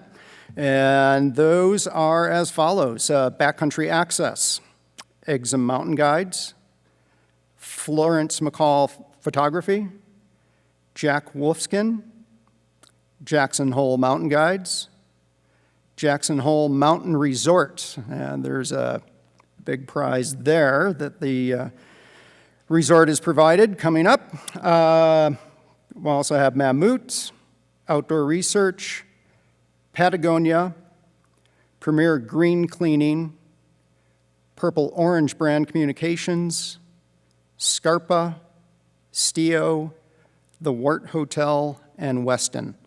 But we want to thank and recognize those gold level sponsors, but we want to thank all of our sponsors for making this event possible. Really appreciate what you do. One last thank you, and Mike touched on this earlier, is Phil Leeds. And Phil has finally gone off into retirement, much like Bob. We weren't sure when that was going to happen. So we want to recognize Phil's efforts over the years. He really made this event possible, along with Jeff Crabtree, and now Taylor Hall, my new business partner, and I.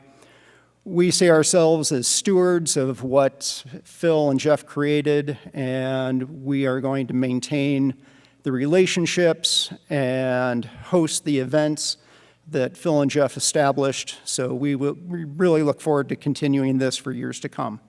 So thanks to Phil, thanks to Bob, thanks to Rebecca, thanks to our gold level sponsors, and thanks to all of our sponsors for tonight.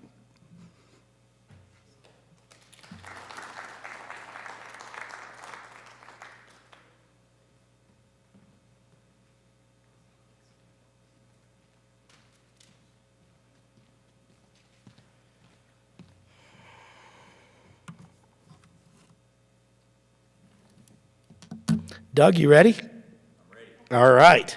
So,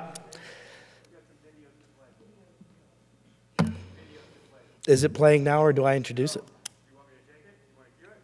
Hey, we got some videos to show you guys, and here we go.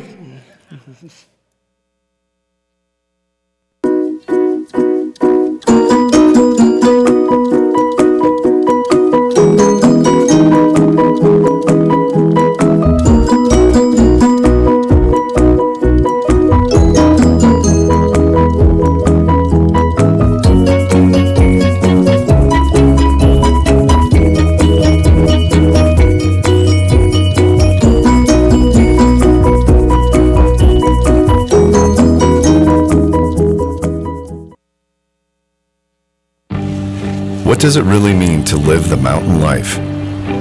It's not about the altitude. It's about the attitude. Will you brace for the cold, or will you welcome it? Will you hit snooze, or rise to see the sun?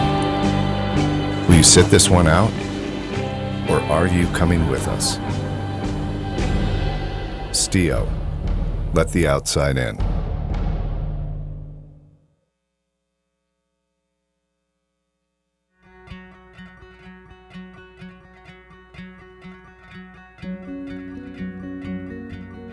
My name is John Fellows. I'm an artist, designer, and illustrator based in Crested Butte, Colorado. The main medium I work in is linoleum block carving. I carve and print everything by hand.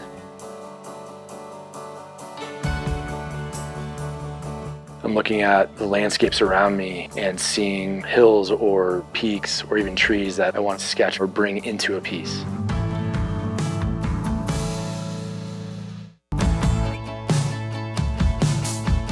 Finding companies and people that share the same beliefs as you just makes work that much better.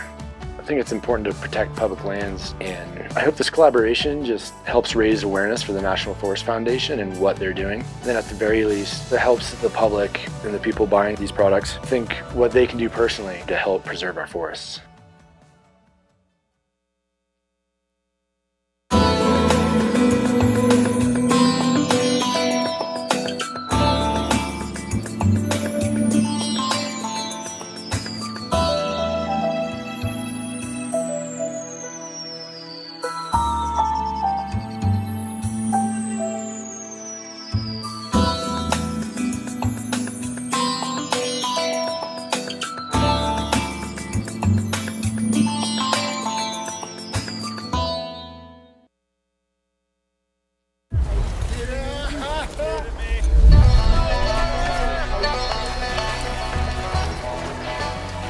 That was unbelievable.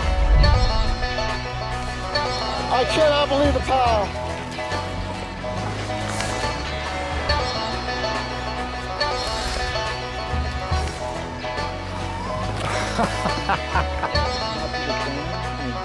Like a bed surface, so it collapsing on that lower, but it's not like a proper layer underneath it. Yeah, team.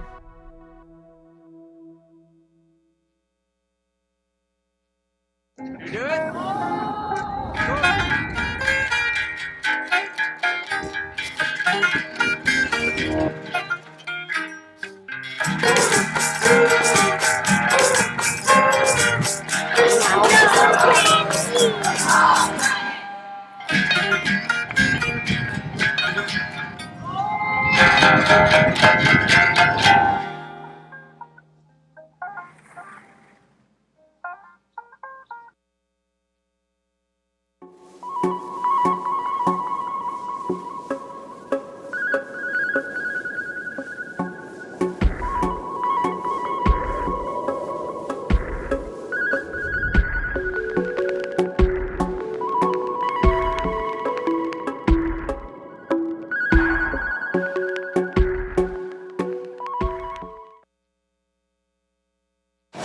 Yeah.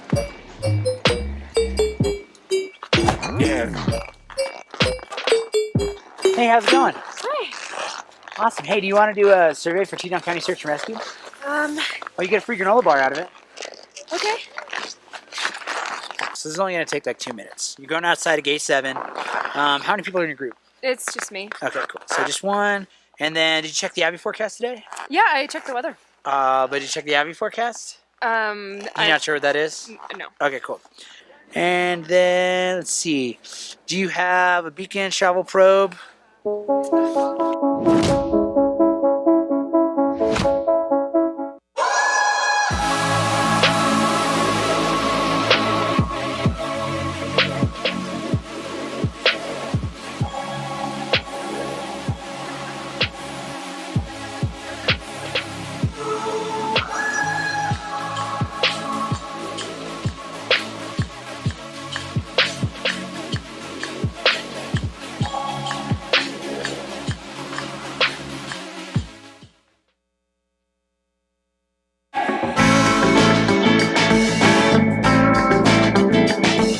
After you take some of those lower level or more affordable courses, you can start stepping into taking certified classes like an Avalanche Level 1.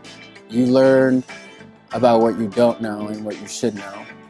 Your friends can tell you, but as I experienced it, it wasn't enough, and I needed a professional to let me know.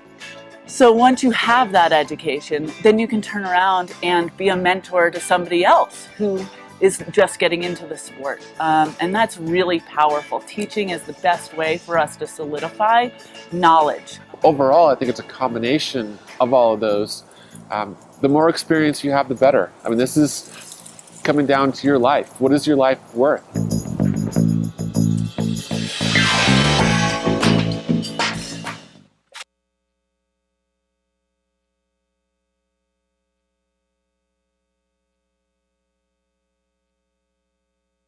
Move on to our featured speaker tonight.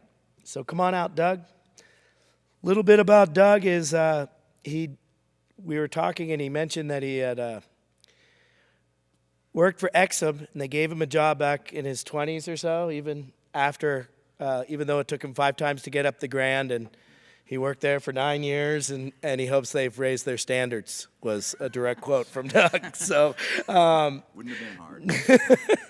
So, really thanks for coming down. You know, it's really nice to see some people from out of town and to share your stories with us.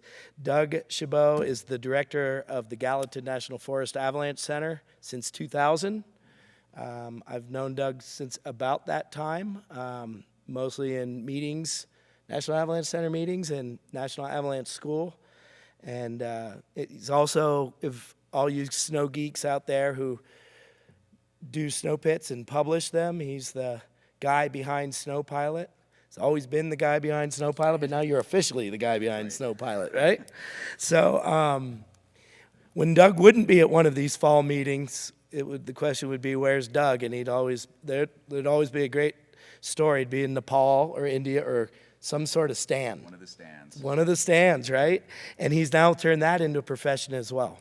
So tonight he's here to talk to us about, I guess maybe the differences between the Northern Rockies, the Bozone Zone, and Afghanistan, where you've been doing avalanche forecasting. Yeah. So for a nonprofit. So tell us about it. All right. Thanks a lot, Mike. Nice to see you. You bet. All right. So first off, I want to say thanks for having me here. And I learned 2 things right off the bat from the earlier talks. One is, don't park in the wrong place when you're at the pass, especially if it's Jay's spot, and pick up your dog poop. So those are the 2 big ones. Now, I'm the only thing standing in between you and the raffle, so I will try and kind of keep this moving right here.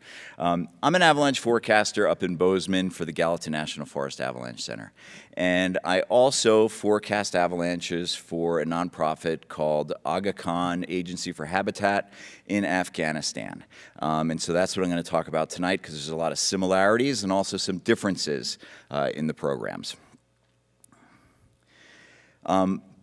I do want to give a specific shout out to the Bridger-Teton Avalanche Center, as well as Skinny Skis for hosting this, and also for Teton County Search and Rescue.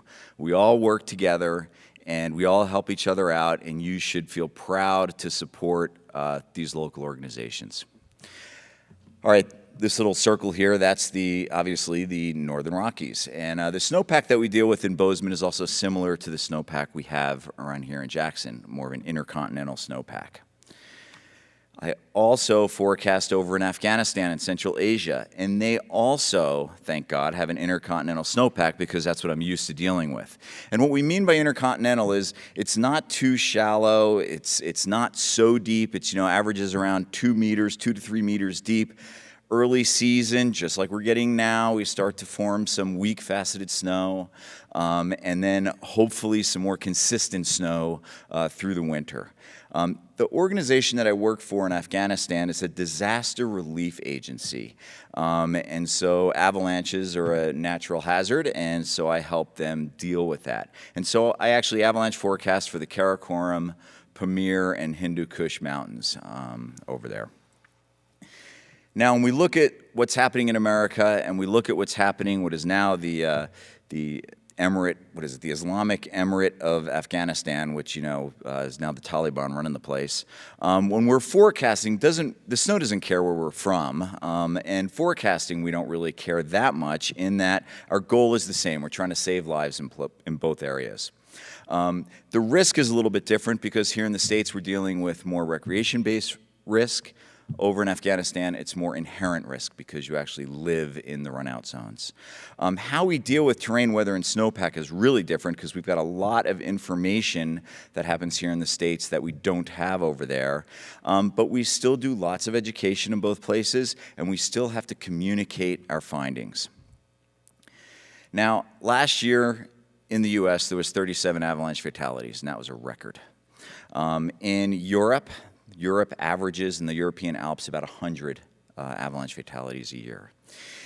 In Afghanistan, Tajikistan, and Pakistan, it is in the hundreds every year. We don't have an exact number on that, but we know it is easy, you know, mid-hundreds die every year in avalanches. In 2015, in a valley in Afghanistan called the Panjshir Valley, there was one avalanche cycle. It happened in the evening, and that resulted in over 200 fatalities in just one night. So that was absolutely horrific, and I actually went there in the summer and checked it out. And what's crazy over there too is with a lot of these avalanche accidents and fatalities is we don't hear about it until the spring because the villages are so remote and so cut off. Now we're going to talk about the Northern Rockies first here. This is what the Bridger-Teton Avalanche Center and the Gallatin, we do similarly. Our goal is to save lives. I mean, we don't want people dying in avalanches, and so we do everything in our power to prevent that. Now, the risk that people, you know, are dealing with is recreation-based, meaning they choose to make tracks. They're choosing to go into avalanche terrain. And we're dealing with skiers and boarders and snowmobilers, snow bikes, climbers, you know, the whole gamut. But there's a choice involved. When we look at terrain rather than snowpack, the first one being terrain. Terrain, when it's big, is pretty easy to identify. And so if you're going to go up and you're going to ski the Grand Teton, you know you're in avalanche terrain. You don't have to bring your inclinometer, like you know it. It's huge. However, small terrain really requires a bit of a keen eye. And, you know, it's also a problem because many times we think we're not in danger when in reality we are. And this is an example of a small avalanche that happened to kill 2 people. And, you know, and when we don't think we're in avalanche terrain, when we think we're safe and we're not, that's typically when we have more people in the area. You know, us and all our friends are skinning up, and we're like, we're safe, we're not in avalanche terrain yet, and when indeed you are. So that's definitely an inherent problem that we're trying to deal with. Now, when we look at weather, we get a lot of weather data here in the U.S. I know here in Jackson, you guys have an incredibly robust weather system of stations all over the place, including SNOTEL. And we need weather stations because it tells us the real basic stuff, but real important for avalanche forecasting, like how much did it snow? How much does that snow weigh? What are the winds doing? And then in the spring, is it raining or snowing at higher elevations? These are all critical pieces of information that we use for avalanche forecasting. And then snowpack. Snowpack is a bit of the million-dollar question because we need to answer, is the snow stable? Is it going to slide? And the snowpack determines the stability everywhere in the world.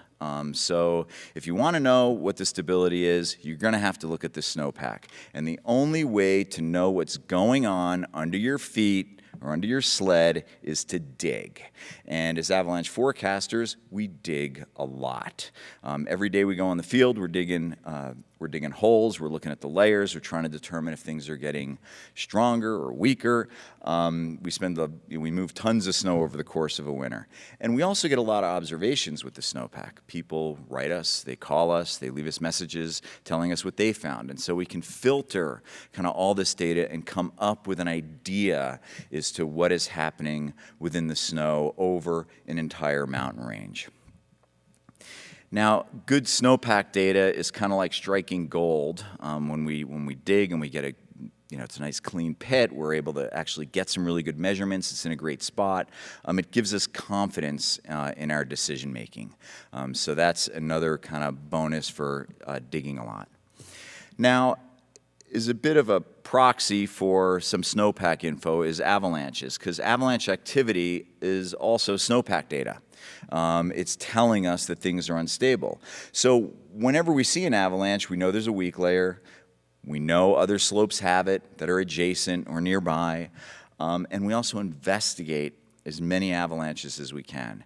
In fact, if you want to learn about avalanches, one of the best things you can do is to hike up to the crown lines of them and take a look at what happened. Because unlike digging a snow pit where we're guessing what might happen, like, oh, this weak layer is getting pretty weak, it might avalanche. When we go up to a crown line, it already avalanched. Like, we know where the weak layer is, we know what happened, and we can really assess and learn from that. So I really recommend doing that as much as you can. Now, when we're digging snow pits and we're doing our snowpack, we need some way to record it. I created Snowpilot in 2003 in order to create a database of snow pit data that then researchers could use to, advance kind of our snow science. And it's got over 30,000 snow pits from all over the world in it right now. It's the world's largest database of snow pits. And, at its most rudimentary level, it's showing snow structure. And so, as an avalanche center, between us digging, ski areas digging, public sending in OBS, we get really good snowpack data. Now, the fourth thing is education that we do. And remember, our goal is to save lives. And so we teach people how to make good, safe decisions. Field classes are popular, and we emphasize digging and stability tests so people can learn about the snow and they can decide for themselves. Because when you're out there skiing, you need to make a very specific assessment of the slope before you decide to go down it.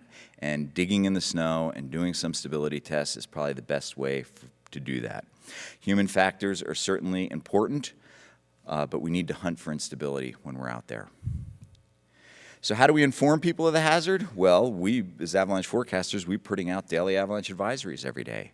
And our goal is to give people information and training to make good, safe decisions. So we try and give it to them in a bit of a one-stop shop so they can learn how much it snowed, what happened, and what they should do about it. Avalanche forecasts are region-wide. They're mountain range wide a lot of times. They're not slope specific. So the users, you, the skiers, the snowmobilers, the climbers, you're going to have to decide what's safe on a small slope scale, but we're going to give you some hints and some ideas of what you should be looking at and things you should be doing to remain safe. When we message, we definitely have to message people in a bit of a jargon-free way because we're trying to reach the very beginners as well as the experts. And so we want to provide information for everybody on our websites. And we really lean on social media, on videos to get our message across. Now, when I started avalanche forecasting in 1995, there were no websites. There was no avalanche websites happening then, and there were no email lists. And so you just had to phone in, listen to a recording, or you got a fax if you had a business. But now it's all different. Now we're using, we use this online service called Hootsuite where we can manage all our social media accounts in one place. And so this has been a bit of a game changer in terms of communication and messaging.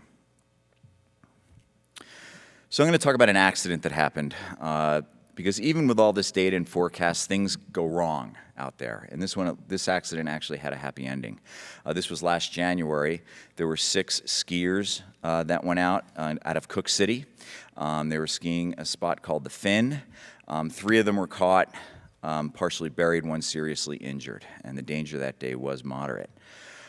This is a picture of the avalanche. The group was very experienced. There was even a few pro patrollers, ski patrollers in there. They had read the avalanche forecast. They knew there was isolated avalanche activity in the area, and they knew there was a buried weak layer. As they were skinning up, they stopped and dug a pit, and the pit did not show any signs of instability. Now, what we need to always remember is that when we dig snow pits, we dig them to find instability. If we don't find it, it doesn't mean it's stable out there, it just means we didn't find it. So that's just something to always keep in mind. So in this photo here to the right of the avalanche, you can see their switchbacks as they went up. And at the bottom of those switchbacks there in the little trees, you can see the hole that they dug. So the depth where they dug their snow pit was 6 feet deep. And then where they triggered the slide, it was only 2 to maybe 3 feet deep. As they entered the slope, they got a huge whoomph, and then the fracture propagated about 250 feet uphill. It caught 3 of them. And it ripped them down the slope, through some trees, over a small cliff band, and buried 1 of them. Now, what they failed to do is they failed to notice that the snowpack changed in a very short distance. In only less than 100 feet, it went from 6 feet deep to 2 feet deep. It was a lot weaker. And they also failed to appreciate that they were actually in avalanche terrain. So they were doing a lot of things right. You know, they're digging, they've got the knowledge, but they still triggered the slide. You can see here the 3 skiers that were caught. Skier 3 was the one who was pretty severely injured. He got hung up in the cliffs. Skier 1 had an airbag on and was on top of the snow near the bottom of the slope, and happened to be very close to skier 2, who was buried except his ski was sticking out. So skier 1 was able to help skier 2 get out of the snow, and then the rest of them, or a few others, went to skier 3 and hung out and tried to stabilize him as they called for a rescue. And they used their BCA radios to call into town to initiate a rescue. The slide was 200 feet wide, 1.5 to 2 feet deep, ran 700 feet vertical, about 37 degrees steep. Failed on facets, 1.5 off the ground, which was not in their snow pit. Now, this is where Teton County Search and Rescue comes in. They get a huge shout out here because the original call for rescue went to Bozeman, but Bozeman that day had an incredibly rare fog bank, about 100 foot thick, and it was beautiful blue sky above it, but town was in fog and the helicopter couldn't fly. So they called Jackson. Teton County said, yes, we'll respond. They deployed and they long lined into the site, dropped a rescuer on scene, packaged the victim, brought him out, and they saved his life. There's no way he would have made it. We also had 2 people come in and ski the rest of the group out. They didn't get out till well after dark. So a big shout out to Teton County Search and Rescue for coming to the aid of these people up at Cook City. So thank you for that. So the lessons learned here is more of the, snowpack conditions change in an incredibly short distance. And again, they were in avalanche terrain when they might not have known it was quite as severe as it was. This type of accident we see a lot of in the States, see a lot in Europe, but it's unique to more first world countries where recreationists are getting in the trouble. They choose to be there. We're going to switch gears here and go to Afghanistan. I forecast for a zone in northeastern Afghanistan. It's a Badakhshan province is the name. The little skinny finger of land that sticks out there is called the Wakhan Corridor. It's a really remote area that separates Tajikistan from Pakistan. And so this area is also the intersection of kind of 3 mountain ranges, the Karakoram, Hindu Kush, and Pamir area. And this is where people die. This is where we see a lot of avalanche fatalities. This is Kabul. Most recently, the country had 20 years of war with us, with the Taliban. And, we look at war, and war is certainly a hardship. But the people living in the mountains, war is just one of many hardships. So they've got war, they've got earthquakes, they have landslides, they have flooding, and they have avalanches. And so I forecast avalanches in the winter using manual weather stations. There's nothing automated. It's just a basically guy with a ruler and a cell phone who can call in and tell me what the weather's doing into a big website. Now, when I forecast avalanches, it's not like forecasting here where I'm saying, oh, it's moderate danger today. I'm not doing daily forecasts. I do a weekly kind of forecast because I'm only forecasting for climax natural avalanches, big natural avalanches, because those are the ones that hit the valley floor. Those are the ones that wipe out villages. Now, as I was traveling around this year, I was there right before Afghanistan fell. I was escorted, and this was part of my escort as we were cruising through Taliban country. And that gun in the back of that pickup truck is a Russian-made .50 caliber machine gun called a Dushka. And I'm pretty sure when I was driving through Driggs, they were selling that at one of the stores there, so you might want to pick one up. So since 2012, I've been working with Aga Khan. There's millions of people in this area that are affected by natural disasters. It's the home of 7,000 to 8,000 meter peaks. And the avalanche paths are anywhere, they're hitting 6,000 feet vertical. And so we help people avoid death from natural disasters, and I'm their avalanche expert to help them do that. So who's at risk? People who live there. In 2015, 21 people died in these homes in this photo. An avalanche came down, climax slide, it was a snowstorm, turned to rain.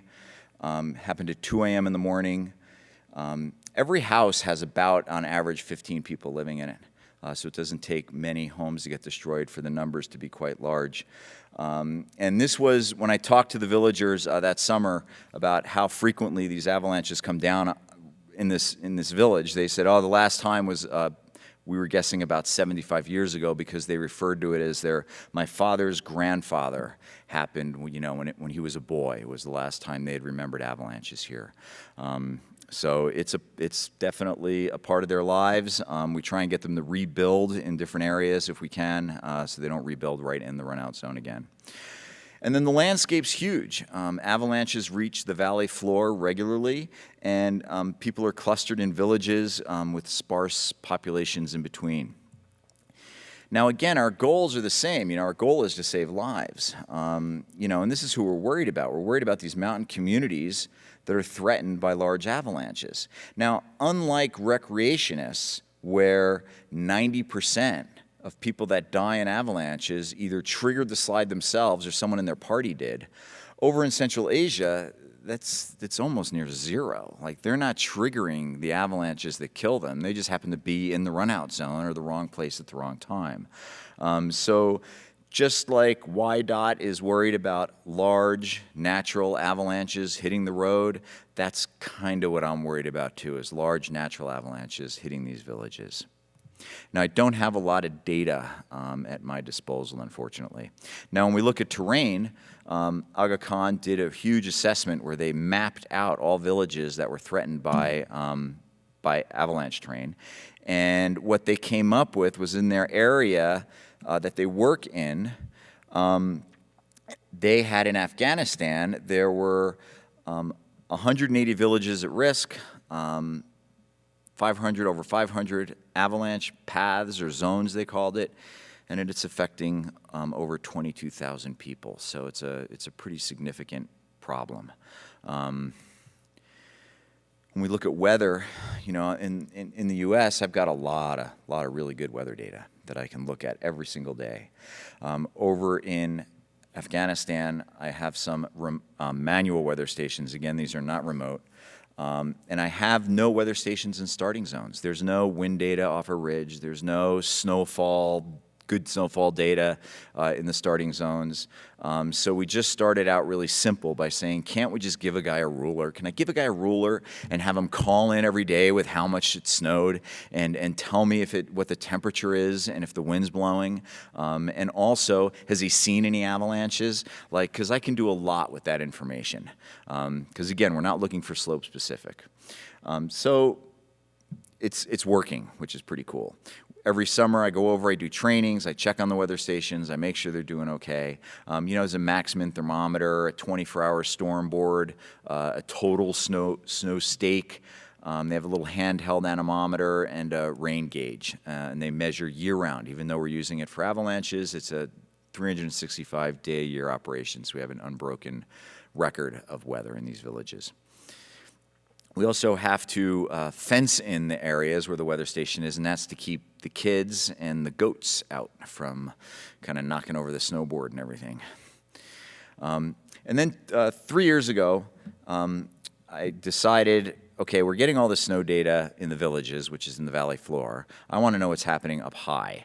And so we started putting in these snow masts, and the snow mast is just a 3-meter tall piece of metal that's painted every meter a different color.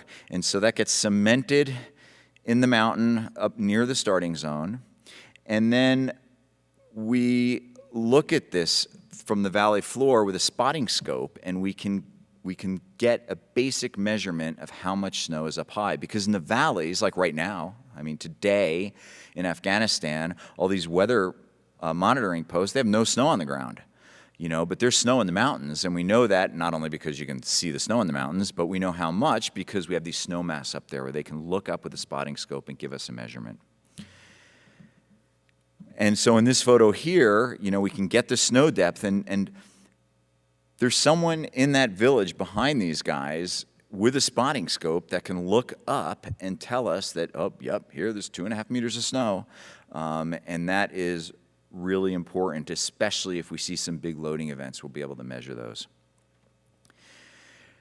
Now, when we look at the Avalanche Triangle here of terrain, weather, and snowpack, you know, here in the States, sometimes we talk about information overload being a problem. Like, man, we just have too much information. There's just too many weather stations, too many observations. Like, how do we deal with it all? We got to filter it all out. Over there, that is not a problem at all. Like, we are information starved over there. Now, terrain is a constant. There's tons of avalanche terrain, so we're not too worried about that. Now, weather, are we getting good weather data? Well, we're getting some weather data. We're trying to fix that with these weather monitoring posts. And when we look at snowpack, snowpack is only limited, the only information I get is limited to recent avalanche activity. So we don't have much. So we got the terrain, weather, and snowpack is sort of missing from the equation, which is a pretty big piece to be missing. So I go back to the basics, which is the #1 sign that the snow is unstable is recent avalanche activity. You can't beat that. If you're seeing avalanches, if you're seeing small avalanches, you don't have to dig a pit. You don't have to go out and like measure how much sweet fell or, you know, look at the layers or anything, because we know it's ready. It's starting to avalanche. And so I'll use that. The first sign of any avalanche activity is that things are getting unstable.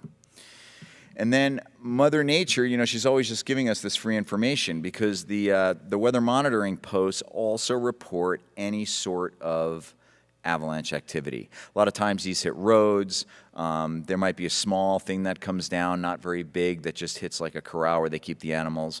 But small avalanches mean big avalanches are possible. So for education, I wrote a manual in 2014 for avalanche trainers that they can use when they go into these villages. And that was because these communities, there's a lot of illiteracy, so it's not like people can read, and they certainly aren't reading English. And so this was translated, the manual, into Dari and Urdu, so it can be used in Tajikistan, Afghanistan, and Pakistan. And then it allows the trainers to at least go there once a year and give some avalanche trainings. We do field trainings in the summer, which is basically how, where, when, and why avalanches occur. No one's digging snow pits, no one doing stability tests. We teach them about some basic rescue, but unfortunately, all our trainings in the field have to be done in the summer, because the winter, these areas are super remote. You can't get to them. The roads are snowed in, and the villages just kind of hunker down for the winter, so we have to do everything in the summer. This picture here, this has to deal with how we communicate, how I can communicate the risk and how they can communicate the weather data. On this map here of the 3 countries, Tajikistan, Afghanistan, and Pakistan, each of those red dots represents a weather post, and we have 86 weather monitoring posts in those 3 countries. Afghanistan has 14. So basically we have 86 posts of guys with rulers that are calling in every day to a central in the capital. They call in, like they call in the Kabul, Dushanbe, Islamabad, how much snow they have, and then that gets put on this website where I look at it every single morning. And they also write things about if there was any sort of avalanche activity, you know, if it had rained, what the maximum temperature is. And so I can start to do some really basic forecasts with this information. In Afghanistan, communication is a bit of a problem because they actually have quite a decent cell coverage, but where there's no cell coverage, at the start we tried using satellite phones, but the Taliban were not in the satellite phones because satellite phones meant you were a spy. So if anyone was caught with a satellite phone, they'd kill you. So we stopped doing that right away. And so now we use these they're called Kodan radios, which are these long-wave radios, which do quite well with getting information out. And then when I make a prediction, when I'm saying something like, hey, the snow is bad right now, I'm expecting large avalanches in the next day or two, we need to evacuate. I mean, that's basically what we can do. We can either have people stay in place, we can evacuate them to a safe part of the village, because maybe the entire village is in an avalanche terrain, or maybe we have to evacuate the whole valley. Those are the calls that we'll kind of make, that I'll help the people on the ground make, and then they'll get a phone call here telling them what the story is, and then that gets blared out throughout the village on the loudspeakers that are on top of every village's mosque. So it ends up being a pretty effective way to communicate. I I want to talk about an avalanche that happened in February 2012 that was incredibly tragic, that kind of illustrates the problems that these people face. So these areas are incredibly remote. A lot of times it's in spotty areas with no communications, no electricity. It feels like the end of the earth. In March 2012, 8 people died in this village in the Wahan, in this really remote area. And this is a photo of a neighboring village, of all the men from a neighboring village walking to where the avalanche happened to try and help out. It's a pretty stark landscape. 20,000-foot peaks loom over the valley, 6,000-foot run-out zones to the valley floor. And avalanches have hit this village before. The village name is called Nurs. They have been hit before. The term they use is the snow is slipping. So they'll say, yes, sir, the snow is slipping. And that means there's avalanches. And these are, you know, it's even though they've been hit by avalanches before, they keep rebuilding right in the run-out zone because these are ancestral lands. It's good grazing for animals, and moving is kind of difficult to impossible to do. The avalanche occurred at night. Snow turned to rain at one point. Avalanches hit homes. Here's a bunch of people digging out a home. It was a devastating loss, and as you can see here, it's dead. It's wintry. This right here is the front door of a home that is just completely packed with snow, where an entire family was killed. And then this young woman who's being bandaged up here, this is horrific. She was breastfeeding her infant when the avalanche hit, and the baby was killed. They don't have rescue tools. You know, here they are digging people out with shovels and picks. They're just using the tools at hand. And this was just a small 12-year-old boy who was killed. And besides the loss of human life, there's also loss of livestock. And now, livestock, that's where all their wealth is. They don't have savings accounts, checking accounts, or anything else. So all their wealth is in their animals. And so if their herd gets wiped out in an avalanche, that's the equivalent of like a stock market crash, like you lost everything. So it's absolutely devastating when this happens. And here's a picture of the graves of the deceased. This is from this summer, this picture. That's me looking at this village, Nurs, and this is what it looks like in June. It's beautiful pasture land. That's kind of where the avalanche came from. We have a weather monitoring post there now. And what is interesting is when I was talking to the man who does the weather, especially in light that we could all read the writing on the wall, which was, Taliban is going to take over, the situation in the country is going to change, we don't know what's going to happen. He said, sir, it will be okay because you have taught us and we have been doing this now for many years, and we know, when we get over 30 centimeters of snow in the valley that we need to put out an alert. We know if there are avalanches nearby that we need to stay put, and so we will be okay. And I was like, right on. So we know it's working. So when we look back at USA and Afghanistan, the key here is in the U.S., people or partners trigger the avalanches that kill them. In Afghanistan, they're the victims. Education in both countries is the key. As an avalanche forecaster, I really stand by the avalanche forecast for sure. And I like to think of the avalanche forecast, though, as a learning tool, as a part of the education program. But really, education, like being able to go out and assess the slope you're on, is critical. And it takes years and years of practice. There's no getting around it. You can't just look at a color and go, oh, it's yellow today. We're good. Because you're going to end up dead eventually if you ski long enough doing that. So you really have to take this stuff seriously. So that's all I got. So thank you for listening. And there is a phone number you can call. It's only $1 a minute. No, actually, it's free. But you can text a question, and Mike will, I think, get the text, and he'll ask me, and I'll answer it. So if you have a question, send a quick text to this number. But in the meantime, while we're waiting for that, I just want to say again, thanks to Bridger-Teton Avalanche Center. Thank you, Bob, for a great career in this community. You've been an icon, and we will all miss you. So thanks for all your great work. And again, a shout out to Teton County Search and Rescue and for Skinny Skis for putting this on. Mike, any text? What do we got here? I've got a text assistant. Yeah? Yeah. So you're not really responsible for much of anything? Is that what the way it normally is? Is that what I'm hearing? You've known me a long time. Yeah. Oh, is there any audience? We have, I think, what do we have? I can actually count them on one hand, the people in the, got about 6 people. Yes, we have a question from the audience.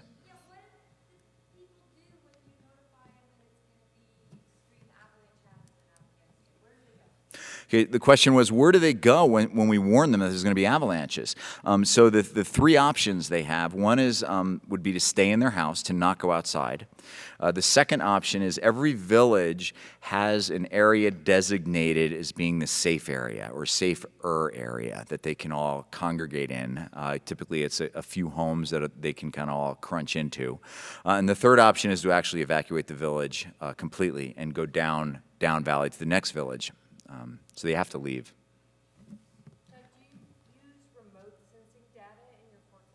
So the question is, do we use remote sensing data in our forecast? And the answer is no, we don't. And the reason for that is not as obvious as you might think. It's not cost. It's not like, we could, I'm sure, fundraise and get money to put up some, remote weather stations. The problem is, in all 3 of those countries, weather data is national security data that is owned by the country. And so having weather data leave the site and go to a satellite, which then goes to a web page somewhere else, is not appreciated. They will pull down a weather station if they find that out. And that's why it's hard for researchers to also do some climate research overseas in these areas, is because the countries don't allow the weather data to leave the country. So Doug, I have a question that ties into what Lisa asked. So we have a high hazard, or you suspect it, and you ask for these, evacuations or movements. Yeah. Have you had any, nailed it days? We've had a few. That's excellent. We had. There was one 2 years ago where in Pakistan where we evacuated over 2,000 people out of this valley, and it was a huge storm. And there was a family. And so on that one, after the storm, we wait, and again, we're using really basic tools. We're saying no one goes back. We don't start going back home until 24 hours after the snow stopped. We don't care if it's sunny or not. You got to hang out and wait. And they went back, and 9 homes had been destroyed, been center punched by avalanches. So that was certainly saved. Yeah, I think that speaks magnitudes to the effort. Just to be able to save that many, you must feel but you sleep well at night knowing pretty good. You did that. This has been an incredible talk, just to see the magnitude of the impact you can have in one move. So congratulations to that. I do have what you're going to like here. How can we contribute to help with this project? That's a good question.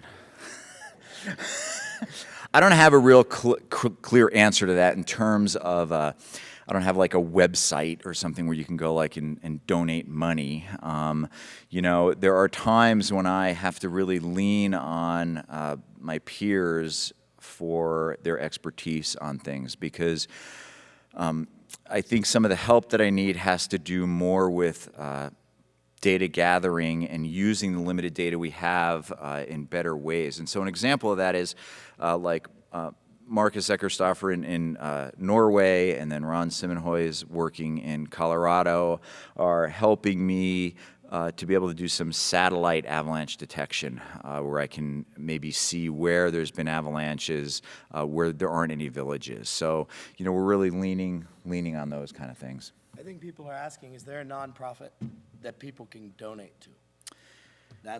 They're funding questions. Right. You've charmed them. They want to help you out. I'll get you a link to Aga Khan. Okay. Yeah, I don't have that handy. That's great. We can respond to these people. Yes. And have you talked some people into when, if their homes aren't destroyed, or maybe they are destroyed, have you talked some people into moving to a safer? So I've only had 2 successes in, long decades of being over there, because even before I started doing this, I was doing a little bit of trying to help people to move. And one was a home got center punch destroyed. They were looking at rebuilding it, and yet less than 200 feet away was safer. And so we convinced them to just move it just 200 feet away out of the avalanche path, and it was good, and so they did. Another time was a school. There was a school in the Wakhan, and the school had been hit and destroyed by avalanches twice already. And so it was destroyed like 5 years ago. They rebuilt it in the exact same place, got destroyed again. Thank God that it didn't happen during school hours. These were all in the night. And so when I went back after the second time, and they're saying, yeah, we're just going to rebuild it there again. I was like, are you insane? Like, no, we're not going to rebuild it there again. And they're saying, yeah, it's Allah's will, inshallah. Like, this isn't, and I convinced them. I said, how do you know that Allah didn't send me here to tell you to move the school somewhere else? And they thought about it a little bit, and they thought, yeah, maybe, and so they moved the school. So we chalked that up to a win. And I am from now on going to look at you in a whole new light, by the way. Wow. That's right. Okay. How's the future look? From what I hear, maybe the U.S. isn't as involved, and I don't know if that affects the safety of your visits there. Do you still feel good about going? Yeah, so there's 2 aspects to that about what's happening in Afghanistan right now. One is that politically, with the new Taliban regime, it's all unclear as to, how foreigners will be welcomed there. On one level, it might be better simply because they're not at war anymore, wanting to just kill the enemy. Although we don't know that, so time will tell. But the second part, which is even more important, is these 14 weather stations we have and all the villages that are affected. It really hinges on them being able to communicate outside the village. For them to get on the phone or get on the Kodan radio and call this stuff in. And at the moment, the Taliban has openly stated to the Aga Khan network that yes, we want you to continue this work. We want you to keep doing it. So we'll see. Just because they said it doesn't mean it's going to happen. So we'll just have to wait and see. But at the moment, I'm optimistic that we'll continue the forecasting program. Any other questions from this crowd? It's gone silent from our virtual audience. He was asking the Cook City Avalanche how long ago was that, and that was last winter. That was January 8th of this past winter, so it was pretty recent. Yeah, and again, big shout out to Teton County Search and Rescue, because it's not, as a member of a search and rescue, it's not every day you get to save someone's life, and they did that day. Yeah, Cook City's a lot closer than it seems when you have a helicopter. Yeah, a little longer to go around the long way. Yeah, it's a little longer in the winter otherwise. Is it time for the raffle? Oh, I'm sorry. Go ahead.